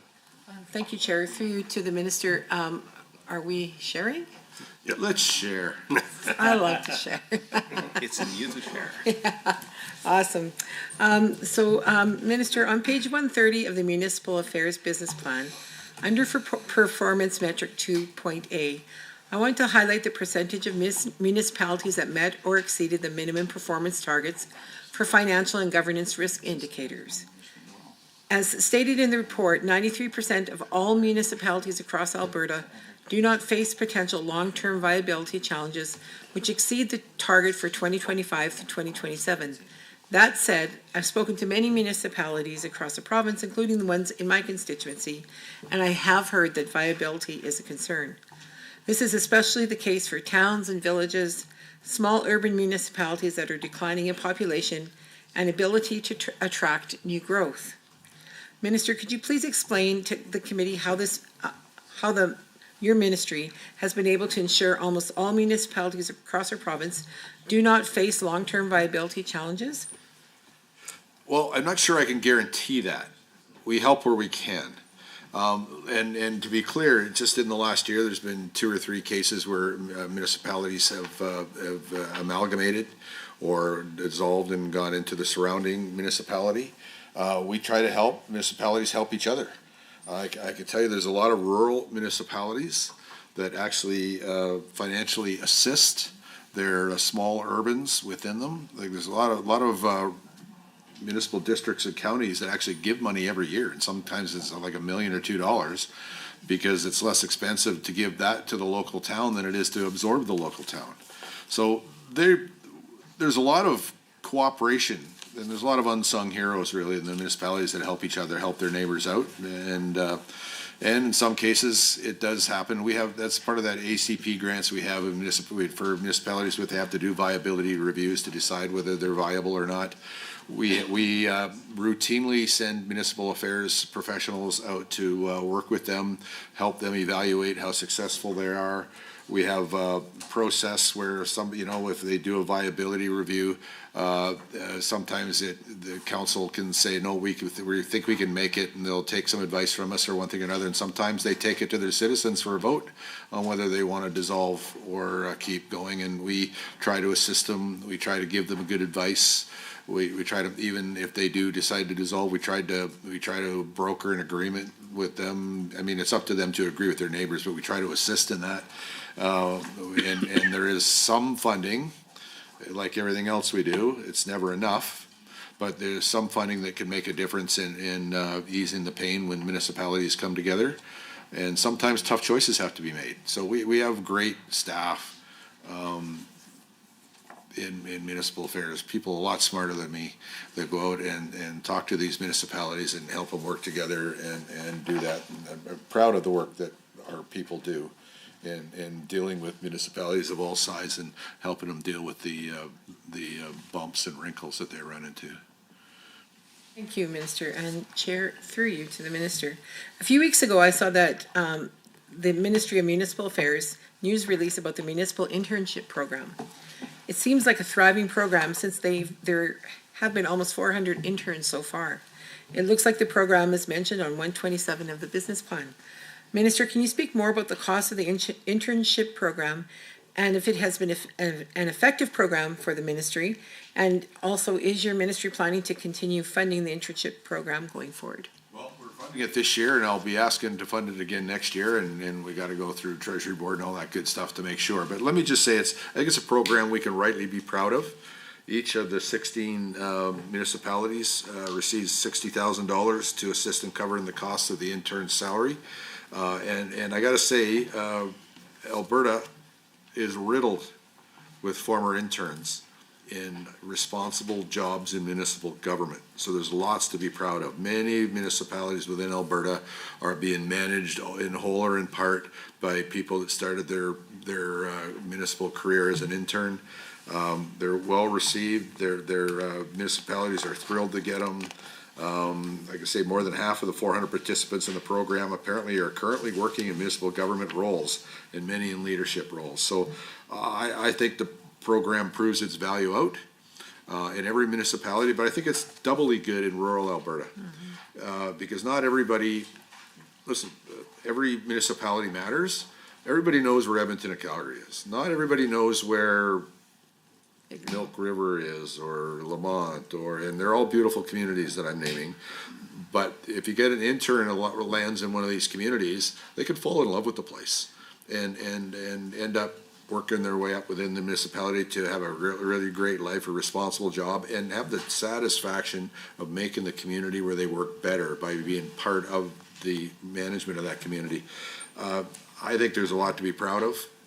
The people that are in the intern program this year are amazing, and the ones that have been in the past are proving their worth every day. So I will be sure working to try to keep this program up and going as long as I'm here, because I really think Alberta benefits as a whole from the intern program. Thank you, Minister. And Chair, through you to the Minister, on page 130 of the business plan, it mentions that the Alberta Community Partnership, or ACP, provides $13.4 million in targeted funding to support intermunicipal collaboration, capacity building, and asset management. In this ever-changing economy, it can be tough for these smaller municipalities to remain viable. We've seen a couple of villages amalgamate with their counties in the past year. Minister, could you please explain how the Alberta Community Partnership budget can help support municipal viability going into 2025-26? And what are the steps and processes that the program can offer to these municipalities? Well, it's kind of a wonder tool. It's kind of a Swiss Army knife of a program, in that we can make it fit to the municipalities and make it fit to the municipalities' needs. Sometimes if it's two municipalities that can't get along with their ICF negotiation, we'll help with a mediator or somebody to go in and help them come to terms. Sometimes it's a matter of a municipality needs a viability review. Maybe we'll help out with that. Or even when they dissolve, there's some money that can actually help the coming together of two municipalities. Maybe there's a critical piece of infrastructure that nobody can afford to fix. It's not really made for infrastructure, but if it can smooth over the coming together of a couple municipalities, or if they have some great idea where they can work together for some great economic development thing that's shared between more than one municipality, it's really meant to assist municipalities in working together. And you can only imagine, with 330 municipalities, all the different ways that they can work together, all the ways that they can work against each other. This sometimes is the grease that keeps the wheels going around so they can work together instead of apart. And sometimes it's part of helping really great initiatives that really expand and improve both municipalities in some meaningful way. And that's why this, what I kind of think of as a Swiss Army knife kind of a program. And let's face it, we don't know how we're going to use it. If you're going to say, we're going to spend our ACP program, we don't know. We don't know who's going to call us up tomorrow and say, we're in trouble. Or we've got this great idea on how to bring in a bunch of business into this area and improve the lives of our citizens. Or we're not getting along and we need guidance, or whatever it happens to be. So I think it's invaluable. I think that Alberta and Alberta's municipalities would be much poorer if we didn't have this program to help out in those places that crop up all the time. And like I say, I never know what's going to come through the door, or the phone, or the email, or the fax, and sometimes ACP helps get through all that stuff. Thank you, Minister. I'm going to talk real quick for this next question. Chair, to you, Minister. Outcome 2 on page 130 of the 25-28 business plan involves helping Albertans live in viable municipalities. An incredible important aspect of thriving, viable municipalities involve contested elections, which are scheduled for the fall. Part of ensuring municipalities are ready for our election cycle is making sure all municipal residents have a place to cast their vote. Minister, could you just explain to us how ensuring wildfire-affected Jasperites have the ability to run and vote in upcoming municipal elections? We are going to make sure through legislation that those people that lived in Jasper the day before the fire that say they intend to come back, because some of them won't be able to before then, will get to vote or even run in the election in Jasper. Now, we have there's a piece of the legislation that says if you're temporarily away from your home, you can run or vote there, but it's a risk because they've been gone so long that somebody could challenge it in court, and we're trying to get around that with what we're doing. Thank you very much. We will now go to the opposition side. Carry on.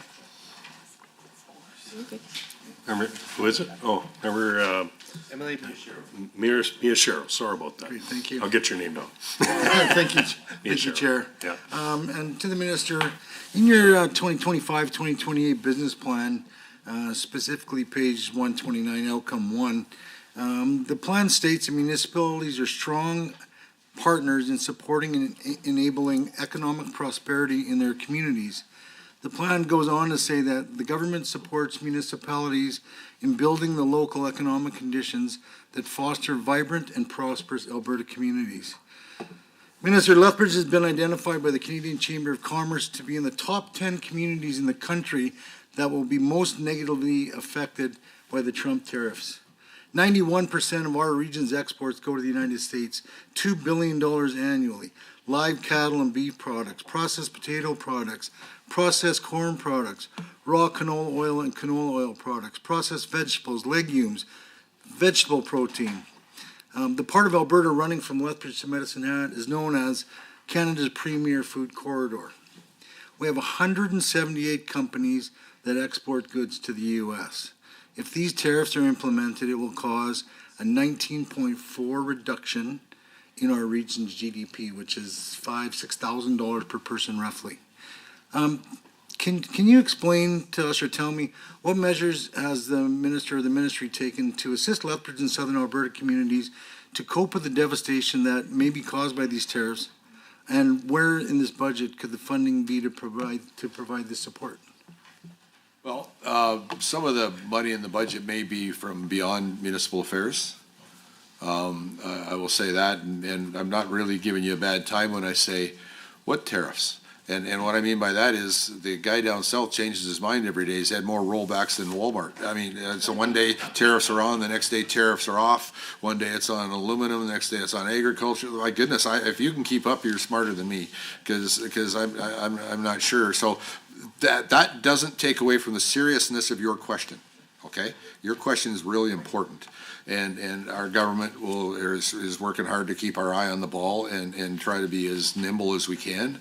I know Premier gets criticized for it, but by golly, she's been down in the States trying to influence these decisions with people, talking to people who influence the president, and I think she's doing an amazing job for Alberta.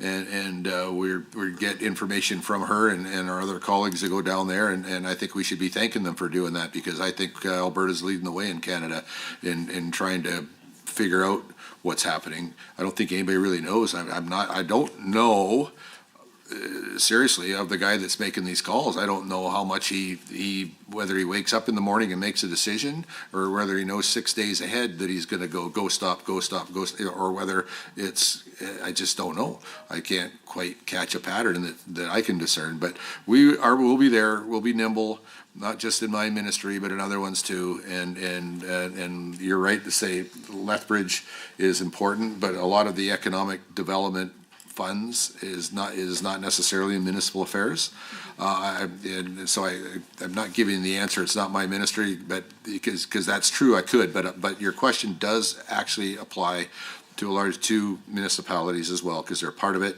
So while I can't give you a specific answer because none of those funds are in my ministry, I want to assure you that our government is on high alert and really working hard to try to figure out what's actually gonna happen as opposed to what is said to be happen, and try to have a good outcome. And you're right, Lethbridge is a municipality that is probably more vulnerable to bad news and can capitalize more on good news than a lot of other places.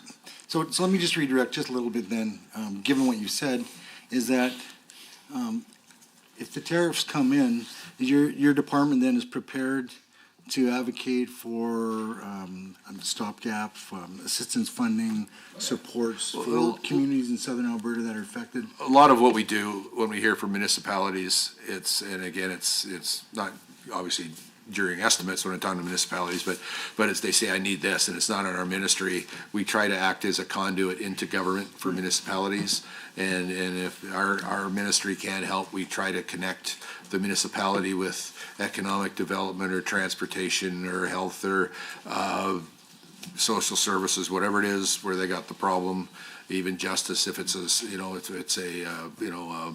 security issue. We try to be helpful to the municipalities. Even if we don't deliver the help, we try to connect them to where in government the help can be gotten. And that's great. As municipal affairs, that's good to hear. Pardon me? I said, as your municipal affairs, that's good to hear. Sorry. Well, on page 30 of that business plan, outcome 2, the plan states that Albertans live in viable communities with fiscally responsible, collaborative, and accountable local governments. And then further in this objective, municipal affairs oversees property assessment and taxation system. So just bear with me for a second. The decision by this government to implement a regressive hand-counting ballot system for municipalities in the next municipal election will cost the city of Lethbridge at least $665, while Red Deer and St. Albert estimate their cost for the system to be upwards of $1 million. The minister has said before that the federal government uses hand-counting, but that's usually one ballot with 5 or 6 candidates. In a municipal election in Lethbridge, we require at least 3 ballots: mayor, councillor, school districts, plus any plebiscite questions. With 30 or so candidates for councillor, which we often have, and people are allowed to make up to 8 choices, meant that in the last election, with a 35% turnout, there would have been 165,000 votes cast for councillors alone, and adding in the mayor, school board, and questions on wards in the bridge, around 250,000 separate votes would have needed to be counted and logged. That amounted to something like, I don't know, 170 person hours or something, and maybe even more.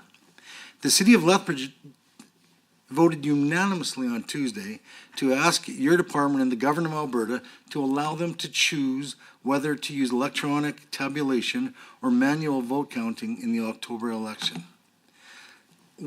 I ask you then, what collaboration, Minister, as stated in outcome 2, has the minister undertaken to reach this decision that will cause municipalities to possibly raise property taxes or to have to cut necessary services?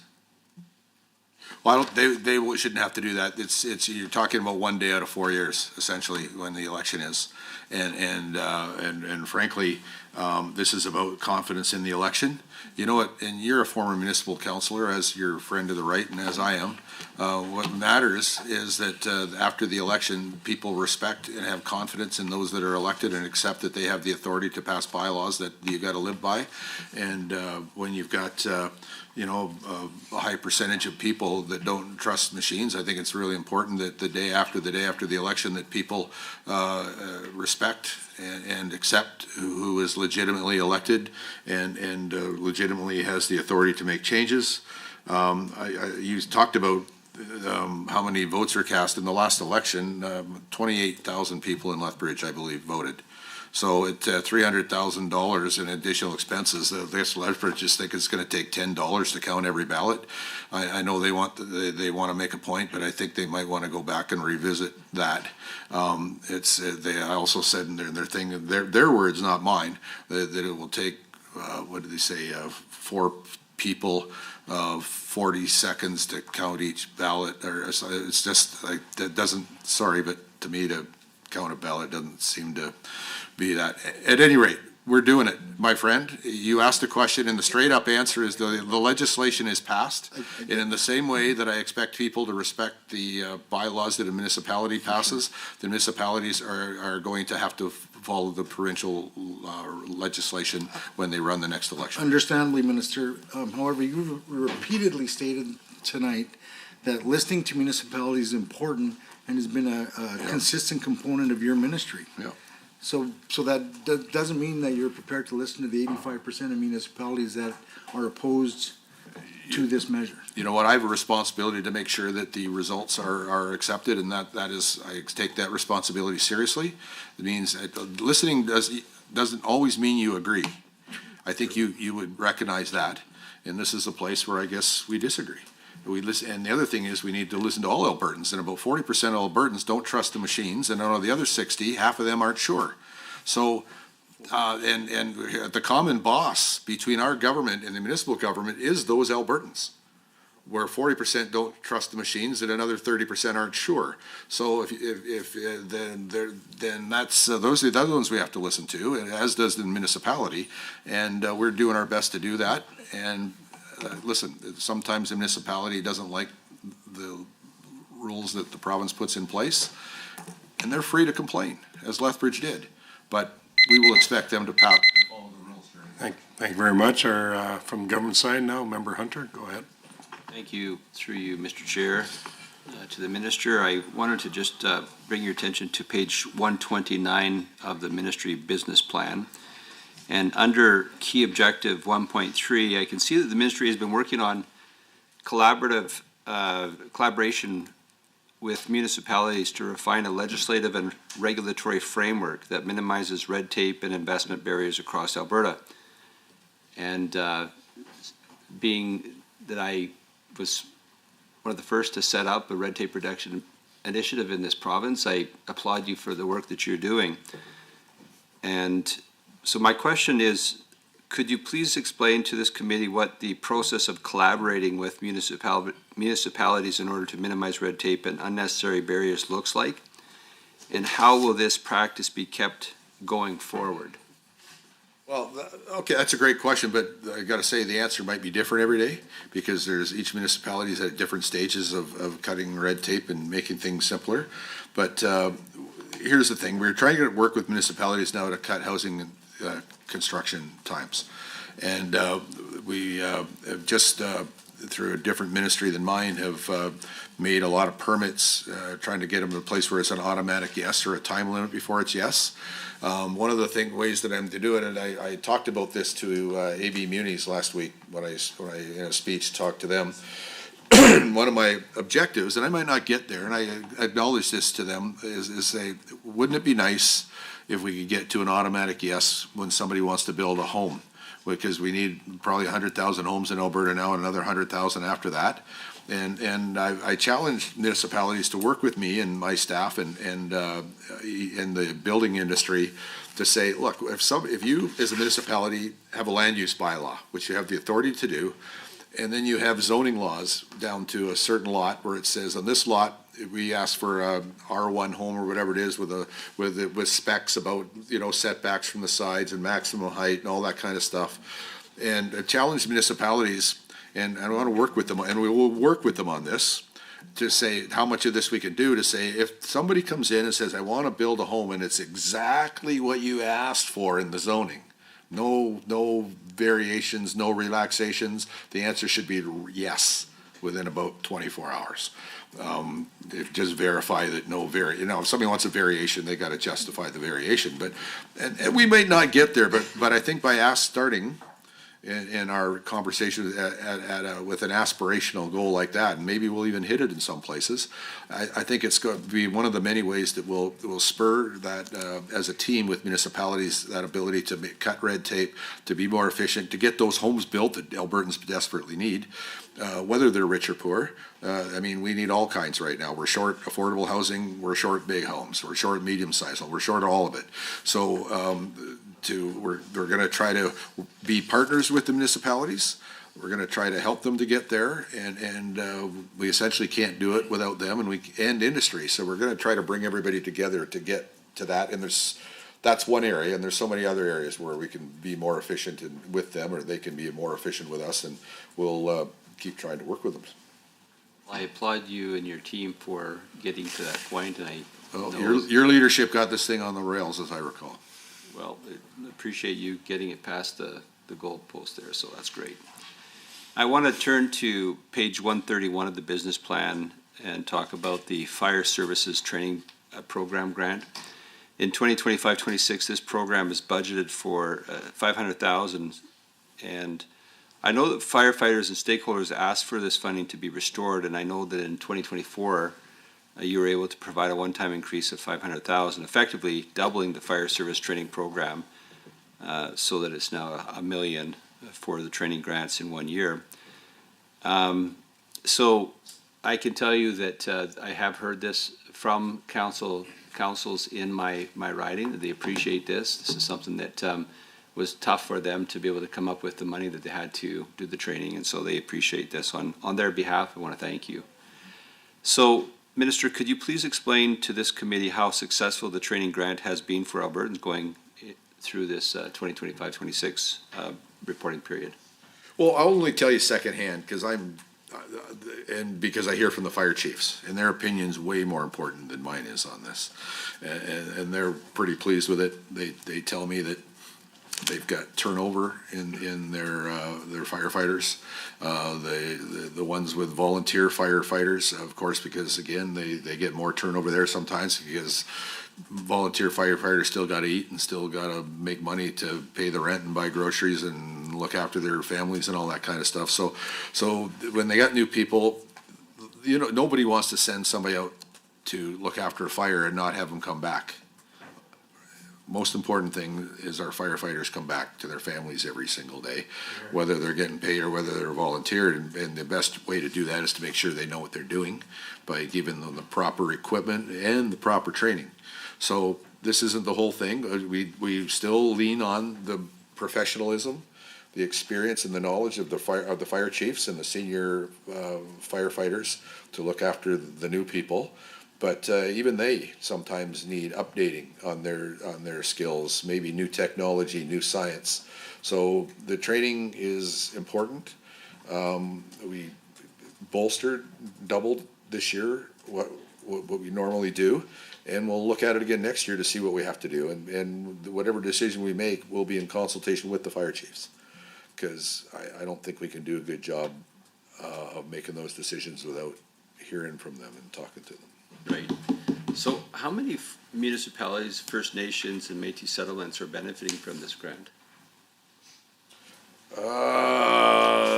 63 municipalities and First Nations. Apparently are is what my notes say, are involved. So that's, it's a lot. I don't know how it ended up at that number. There's they're the ones that applied for it and received the funding. But and maybe next year there will be different ones that apply for it and get it, or maybe it'll be the same ones. But what's most important is that the fire chiefs and the fire departments themselves apply, because they know better than I ever could when they need the training and how much they need it and how to apply it. So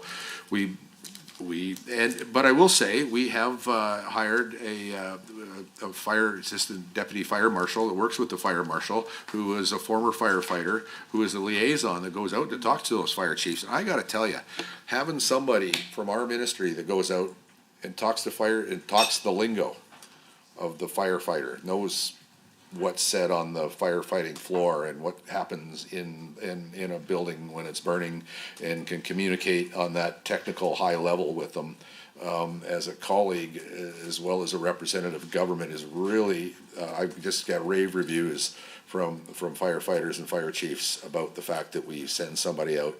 Listen, they know I mean well, but they also know I don't know anything. So we got somebody that means well and knows lots, so it's better for them to talk to somebody that means well and knows lots, and we think it's been paying dividends, and we think it will continue to pay dividends.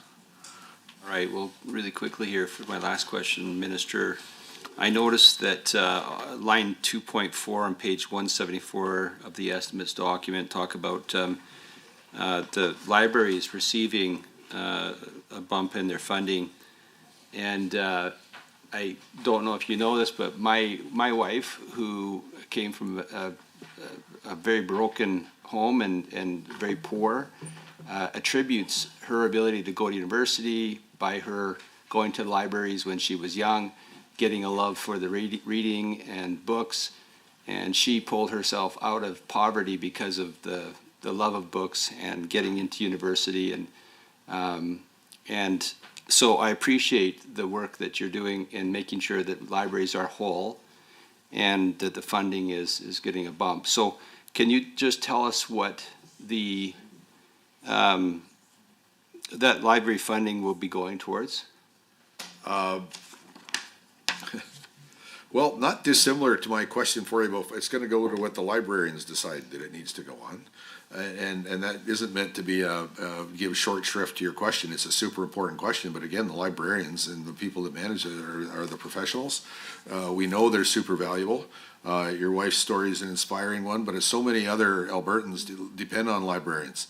From people that maybe have no other source of learning and training themselves, and people that are new to Canada, new to Alberta, that would come show up new in town and they maybe don't have any friends and they need a source of information, and the library's there where they can find their way to maybe healthcare resources, training resources, place to get a job, help to get homes. Libraries are so valuable. There's not much of an increase. It's slight, I would call it that, but in a deficit budget, we kept them whole and slightly better, and we feel proud of that. Thank you very much. Next, go to the opposition. Member Cece, go ahead. Thank you. Minister, just estimates questions on page 175, if I could. The local government fiscal framework operating grant. Just read it here. It's 4.1. Replaces MSI and continues supporting municipalities with municipal planning, capacity building, shared administration, and municipal service delivery and support for nonprofit organizations. Can you just explain some of the explain more around what shared administration, municipal service delivery, and support for nonprofit organizations is with examples? Good question. And I think the shortest answer for you is that it's most of the LGFF is for infrastructure, but this is for operating.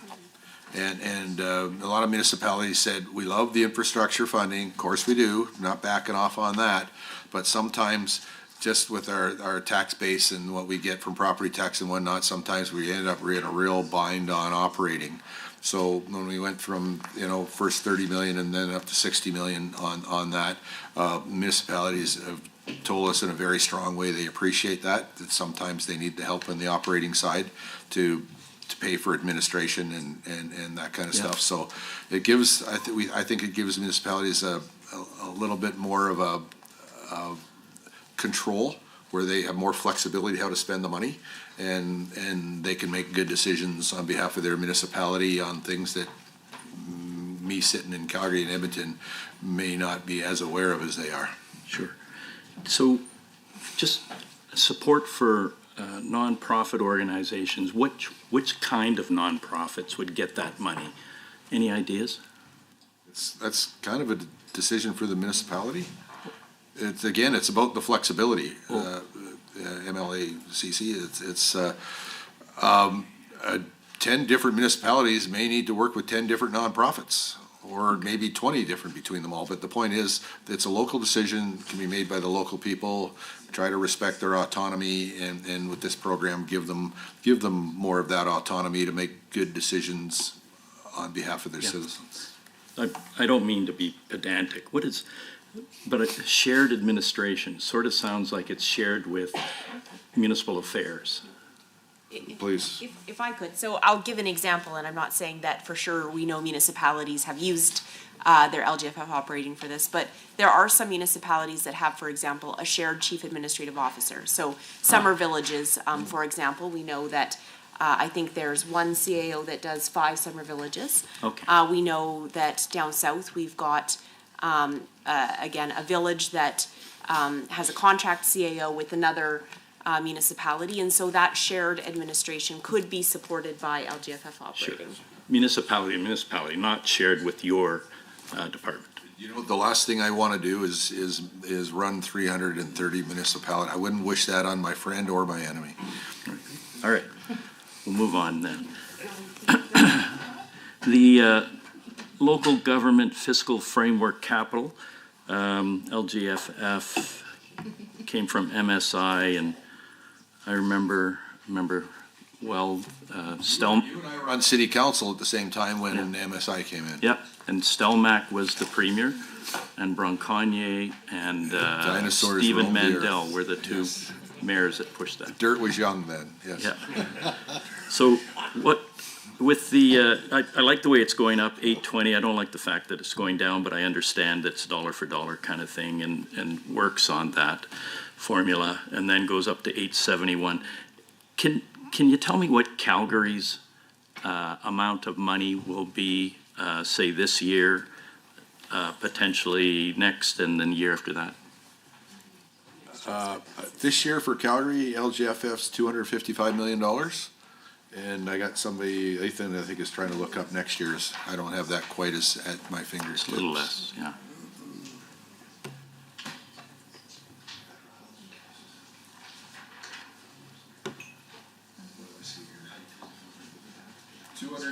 No, sorry, next year? 26, 27. 26, 27, 248 million, 559,000. Okay. What was 27? Sorry, I missed that. 27 the year after? Yeah. 274, 615. And that's not a final number, that's an estimate. Yeah, it's an estimate based on finalizing the books, got it. So just back to the number 11, the local growth and sustainability grant. I certainly get that the 20 million is going to be fulfilled for that 1 year. And that the discontinuing sounds like it's related to you having to shave your budget or the deficit. Budget pressure. Budget pressure.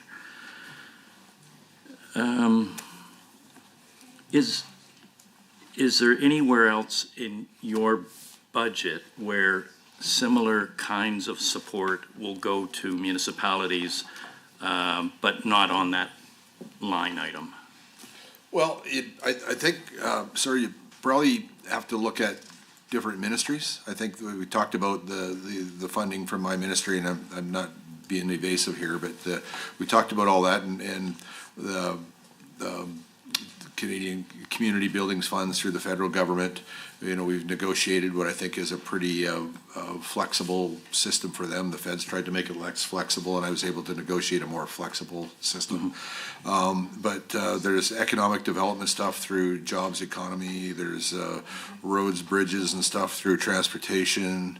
I guess I don't know all the other ministry supports, but there are other supports potentially available through different ministries. What kind of feedback have you heard from municipalities around the cutting of that grant? Well, some people said, I would really had a great thing I was going to apply for next year, and now I can't, and I'm pretty disappointed. And other people said, well, at least you didn't take it out of the budget that I planned for, so I still don't like the fact that it was cut. At least you cut the thing that didn't mess up my plans right at budget time. Moving on to education property tax, do you have a target in mind of where you want to see the percentage of operations come from with regard to that education property tax? I think the government's target is around 1/3. 33%? Yeah, and this year it's 31.6. It got down to as low as, I think, 28% at one point. Yeah. I don't know, honestly, I'm not sure why. It's a funny thing for me to say. I think if 1/3 is the traditional level, I think we should keep it at a level because it kind of manages expectations.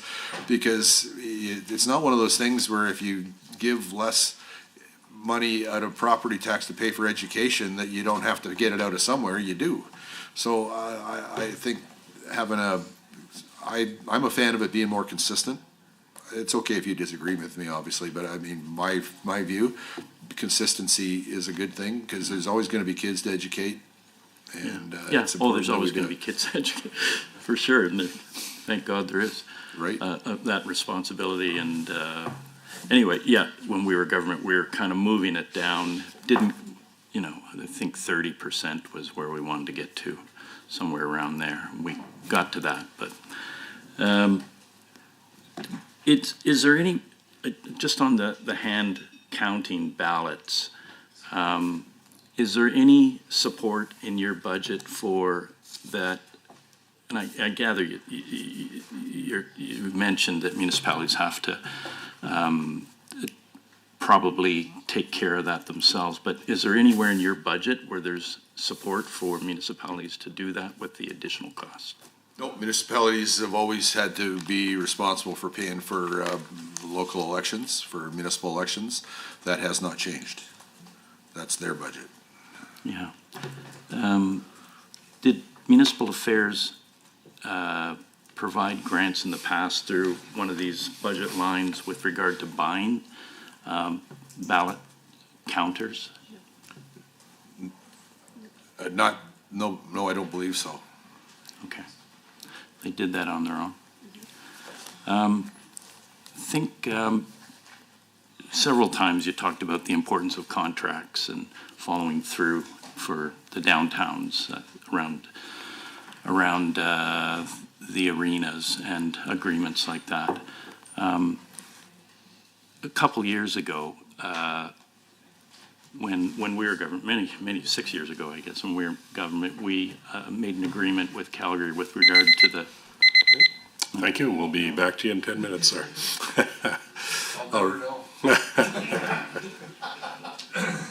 Member Dick, go ahead. Excellent. Well, thanks, Minister. You're doing an awesome job here. Thanks for sharing some of your wisdom and with us tonight.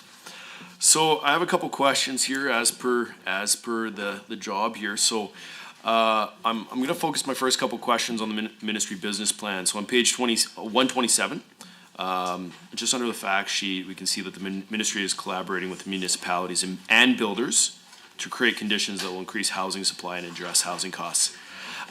So just from my prior life of building a couple homes, framing up some homes, doing some of that kind of stuff in construction, housing costs can also be influenced by expanded building codes over time.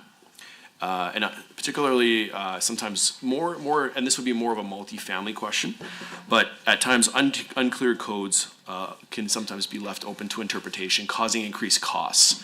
I've people in my riding who have spent up to $250,000 extra by interpretation of codes, unaware that was going to happen halfway through the year. You should call us if that happens. So there's a guy named Sean who works for us that works with the building codes. And I gotta tell you, we do this, we try to have the up-to-date building codes, we try to balance affordability versus, environmental standards and all that stuff. But sometimes we don't get it exactly right. And we try to listen to the people in the building industry when they say, you're killing us because you just added $10,000 or $20,000 onto the heating system or HVAC system of every home, or the arc fault breakers. Well, they're very safe. You can't run any. They're not very electrical either because they kick off all the time. So and that's when we have people and we have Sean who looks after the building code, the safety codes and the building codes. We routinely hear from builders, developers, municipalities, whoever, about the latest update to the building code. Well, it's well intended, is not working. And we go back and revisit it. And we do have the authority to make variances from the National Building Code. We try to be as consistent as we can because I think it's important that people, when they move across Canada, get about an equal quality home as to whatever they sold in another province or another part. On the other hand, if one of the codes just doesn't make it or the equipment attached to the code, we're happy to, can't always get it done same day, probably almost never same day, but we're happy to investigate and work with industry and try to make ongoing improvements if indeed the timely adoption of the building code didn't turn out to be perfect. No, I appreciate that response, Minister, because as we talk about this, this really matters, I think, to mid-sized cities as they get builders, as I said, particularly multifamily, trying to cost out these. And so those variables or variances can really make a significant difference. So thanks for that. I got a couple other questions here. So on page 178, so I'm going to jump to estimates here just for a sec. 178 of the government estimates, line 2, outlines other transfers from the government of Canada. I'm just curious. I believe we're down 8.81 million in federal transfers going into 2025-26. What kind of programs did they cut? Was there something else that was happening there? Good eye catching that. I understand that the difference comes down to the timing and completion of investing in Canada infrastructure projects. In 2024-25, the ministry's forecast of expenditures was approved based on the estimated cash flow provided by grant recipients, and sometimes the construction goes faster or slower than what we thought the cash flow would be, and that will change the budget amounts from year to year. Sometimes, and you'll find that probably in other industries, infrastructure and transportation too, that if you think you're going to spend $10 million on a building or a road or something, and the construction company can only spend $8 million of it, then you end up pushing it forward by another year, so you end up with variances like that. Okay. So just clarity on that. Does that money automatically transfer to the next year? No, not super. It almost always happens, but we still have to go through some gymnastics. Oh, I see. We have to go to Treasury Board and get permission typically to transfer it from this year's expenditures to next year's expenditures. And occasionally to reach into next year's expenditures. In rare cases would they ever allow that to bring it forward, but there'd have to probably in most cases be a special reason for that. What's more common is we couldn't get all the work done because of weather, because the supplies didn't come in on time, couldn't get laborers, whatever it is, and push some of the expenditures into the next year so that whatever is being built by government can be completed. Excellent. Thank you for that, Minister. Okay, I got a couple other questions here just on the business plan.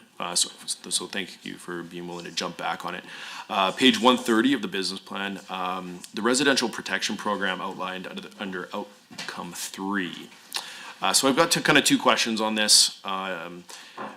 How does this program hold home builders accountable through the licensing system? And then expanding that, so the second part of that, how is the government ensuring the Alberta advantage remains strong for new home builders and entrepreneurs entering the industry going forward? Because there is a cost associated, I believe, to that program. So I just want to see how the accountability works, and also for new builders trying to enter in, how does that process work financially to make sure they're viable? Well, let me say this: if a builder has a good track record, then their insurance will cost less. And to some degree, the inspections can be adjusted. If a builder has a lot of problems, they're going to be on a first name basis with the inspectors because you got and on the other hand, if they do a bunch of construction and it's all good, they're going to get inspected, but they're going to get the normal inspections. And further than that, I would say, we try to give everybody a chance. We don't want to stop people from getting into the building. So even though there is a process to prove that you're capable of building a home, we allow people to start off with the assumption they can. Now, if they do a great job, it's good. If there's problems, somebody's going to be knocking at their door and say, you can't continue unless you can prove that you're capable, which I think you would agree is a good idea. Absolutely. But we still do our best to give people that want to start up in that business a running start and a chance to do well. But, and again, it's kind of up to them. If the better job they do, the less they'll pay in insurance, the less times they'll see the inspector, and the less things they'll have to prove to the government. But if they do a bad job, they're going to have to prove competence to the government, and they're probably going to pay higher insurance and see the inspectors more. And ultimately, we don't want to put people out of business, but we will if they're causing enough trouble out there. Yep, absolutely. So kind of following into that, it's on the next page, 131. key objective 3.2 in the ministry business plan is to safeguard Alberta's interests during the development of national and international safety codes and standards for potential adoption into Alberta. So how do building codes balance safety with affordability to ensure houses remain accessible to people in the future, as well as safe? Because I think those, chatting with the industry sometimes, they can work together, but they also see that some of the challenges of further building codes being added on. Well, and this is an area of, it's an important question, it's an area of constant tension. We send people down to the other parts of Canada for the discussions on the national building codes. Alberta's at the table as a full partner and a full player doing that. After the codes are determined, updated, then they come back and it's up to us to apply them. So then we look at them and say, is every one of those things helpful for Alberta, or is it not? We actually have the authority to not include them if it's determined that they won't help Alberta, or they'll give Alberta some disadvantage, or if we just think it's a bad idea. So we do that, and plus we have, I think I mentioned kind of earlier in our thing with, but we don't do it alone in a vacuum. We have a construction codes working group with industry, with our government established, is also actively working to develop and propose solutions to how to housing affordability challenges through potential code changes, interpretations, which you mentioned, and one of the things we run into, there's 330 municipalities, and a lot of them do the safety codes inspections. They will choose to interpret something different, and sometimes they don't get it right. So that's what I say to people with complaints like you first had, don't suffer in silence. If it looks like the interpretation's crazy, tell us, and we will talk to the municipality and try to get them on the same page as everybody else. And I guess on the other hand, if you're just not good at doing your job, we might say something about that too. But what we want to try to do is work with industry to make sure that housing is both affordable and modern and high quality. Thank you very much. We'll go over to the opposition side. Member Kosaski, go ahead. Thank you, Chair. And thanks, Minister. Before I go too much further, I just wish I would have done this at the beginning, Chair. I just want to thank all the staff, especially from the ministry, that are here today for providing us with all the questions. I'm going to plant an idea that'll give you time to research, and it's on housing foundations and housing availability. And this comes back to the business plan, Municipal Affairs Business Plan Outcome 1, Key Objective 1.4, work with municipalities to enable that you can have legislation and regulations that will improve opportunity for increasing the housing stock. One of those ways we do that is with housing foundations locally. So some fast-growing municipalities have proposed an interesting idea, and it fits with an idea that's legislation that's been brought forward by the government, where now we will bring school grounds and hospitals and other healthcare facilities onto the books for the province. So park this thought and come back to me with the answer.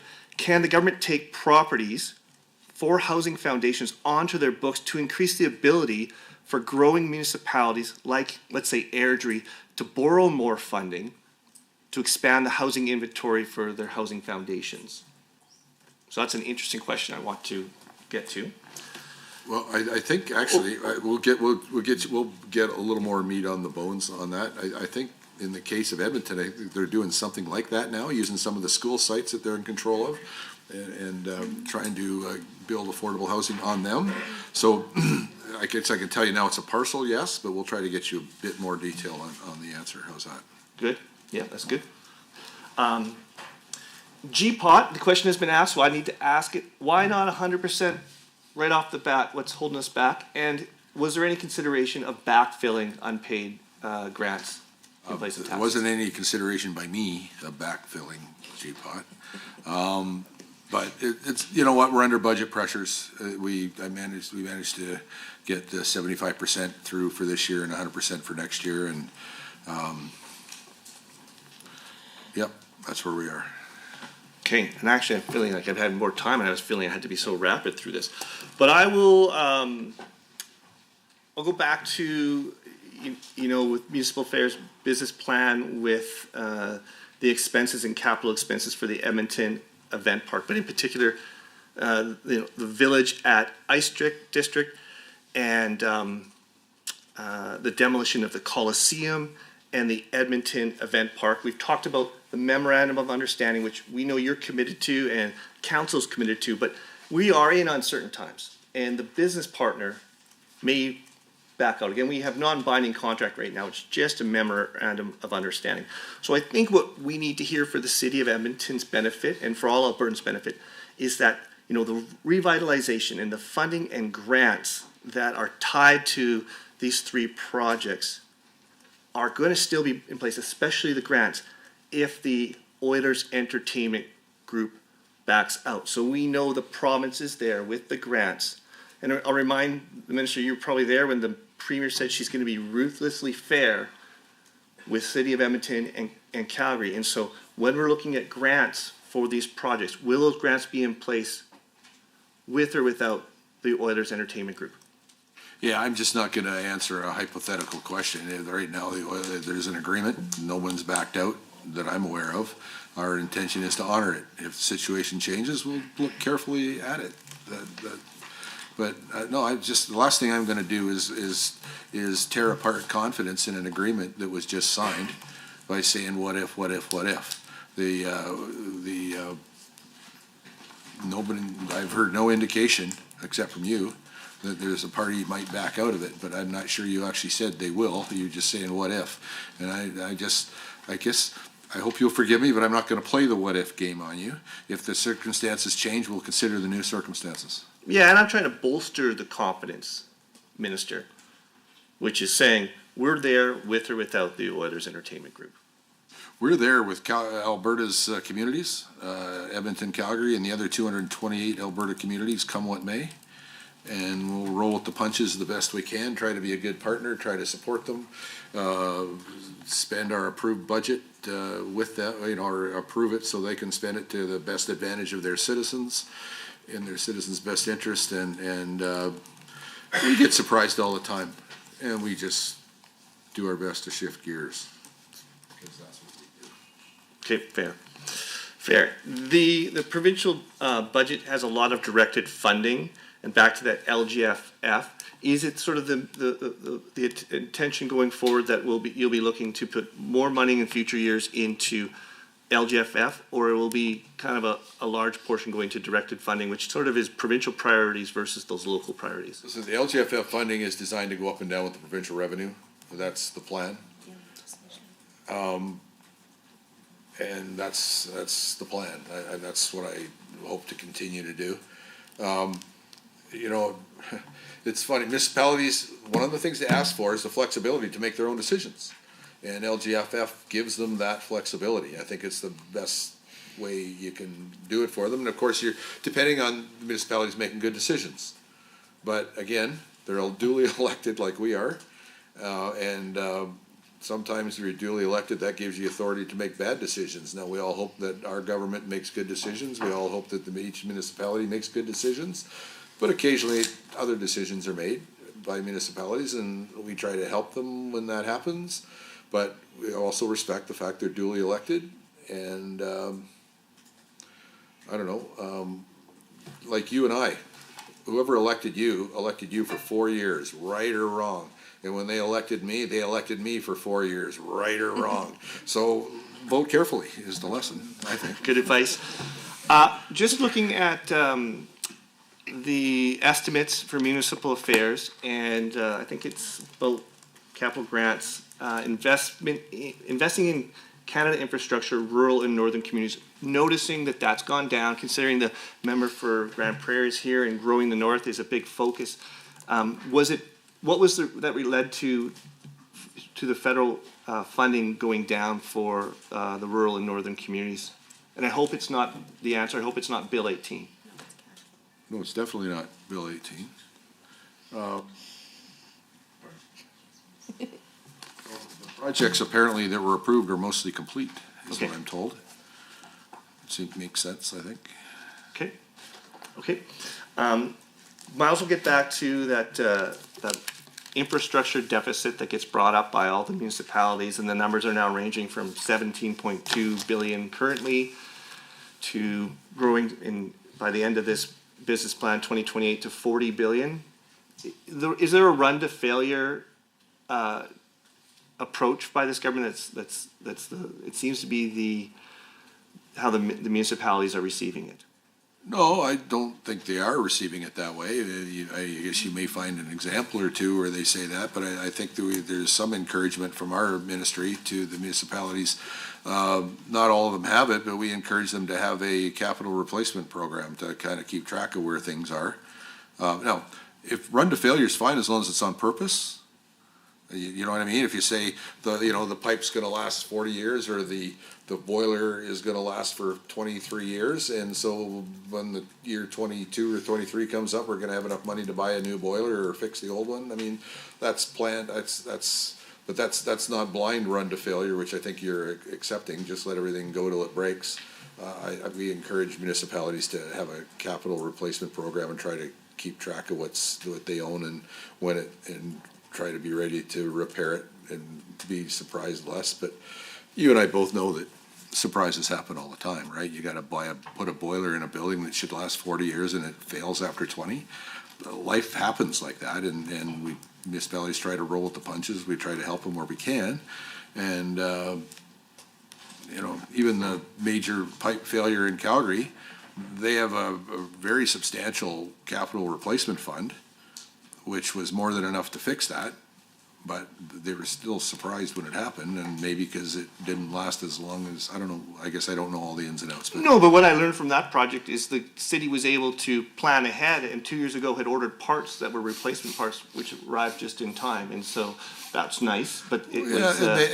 that's partially true, yeah, and partially they had help with somebody finding pipe down in the southern U.S. and put it on a truck and got it up that they didn't have planned 2 years ago, but we work as a team with the municipalities and try to assist.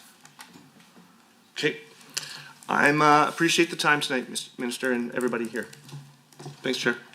Okay, the balance of the time will go to the government. Member Pachenko, go ahead.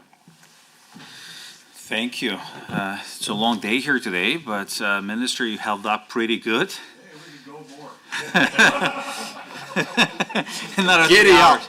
Giddy up. That's all I got to say about that. Looks like I can squeeze in a couple more questions here, which is much appreciated. So I understand that your ministry also administers federal funding to municipalities, such as the Canada Community Building Fund, or as we call it, CCBF. This is on line 5.1 of the government estimates documents.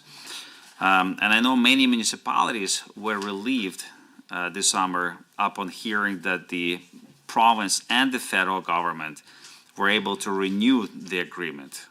And it doesn't happen a lot when we agree on everything, but this time we agreed and continue providing the much needed funding to critical infrastructure such as water lines, which in our province we have to replace a lot of them, and municipal roads. It also looks like that Alberta allotment increased from $724 million from budget 2024 to $820 million on page 175 in budget 2025. Respectfully, the 724 to 820 is the LGFF, which increased by the $100 million. The CCBF, we'll find the. How much was CCBF? 276 million. And 276 million. That's, I think, 10 million more than the year before. Went from 266 to 276. Okay. Could you please explain and provide some details on how you guys came to agreement with feds on this? Well, how a negotiation happens is a little hard to describe, but I will say in broad terms, the federal government has had a very flexible program for municipalities in the CCBF almost since the inception of it. It started out as the gasoline fund again back when I was a city councilor and dinosaurs roamed the earth. But they decided this year, the federal government, to put a lot more conditions on it and really narrow the scope of what municipalities could spend the money on. So I had conversations with the federal minister, and my staff had detailed conversations with the federal minister's staff, and we went back and forth enough times until, and listen, I'm not happy that the federal government put more conditions on, but I'm very pleased that when we talked to them about what a problem it would be, they made it flexible enough that it was really useful for municipalities again. So I would say I asked the minister, my staff did the heavy lifting. That's always the case. I take credit, they do all the work. And we got back to something that we could sign off on, and we did, and municipalities are I think, thankful and happy for it, and I think municipalities will responsibly do a lot of good. You know, we've heard people talking about the infrastructure deficit, so every time you get a couple $100 million, or $276 million, that can put a dent at least in the infrastructure deficit, and municipalities are very good at trying to stretch those dollars and do those things. So they were trying to clip some wings, but you end up getting in a little bit more and a little bit more freedom, which is good. Now, going on to the 2025-26, can you explain how this increase would determine the ongoing 25 and 26? Are we expecting to stay flat or increase, or maybe God for? Well, I understand that Canada indexes that particular program at about 2% per year. Okay. And I think that's where that increase comes from. We're grateful for that. I believe municipalities are grateful for that. And any tax, listen, Alberta sends a lot more money to Ottawa than comes back. So that when we get a chance for some to come back, we like to grab it. And if it's for municipalities, we like to get it into municipalities' hands because they need it. They'll do good work with it. Albertans will benefit from it. And we're always pleased when we can come to an agreement with our federal government on this or other and to be clear, well, we do feud with them on a lot of things. We actually agree with them on a lot of things too. Mm-hmm. So, and this is one of those examples where it's a funding envelope that they wanted to distribute amongst Canadians, and we were able to get them to agree with us that the flexibility was still needed there, and we feel good about our role in it, and we feel happy about the fact it's good for municipalities, and happy for the fact that the federal government chose to work with us enough to get the agreement signed. Well, it was nice to see an increase there, and that you managed to increase and get a little bit more latitude there as well.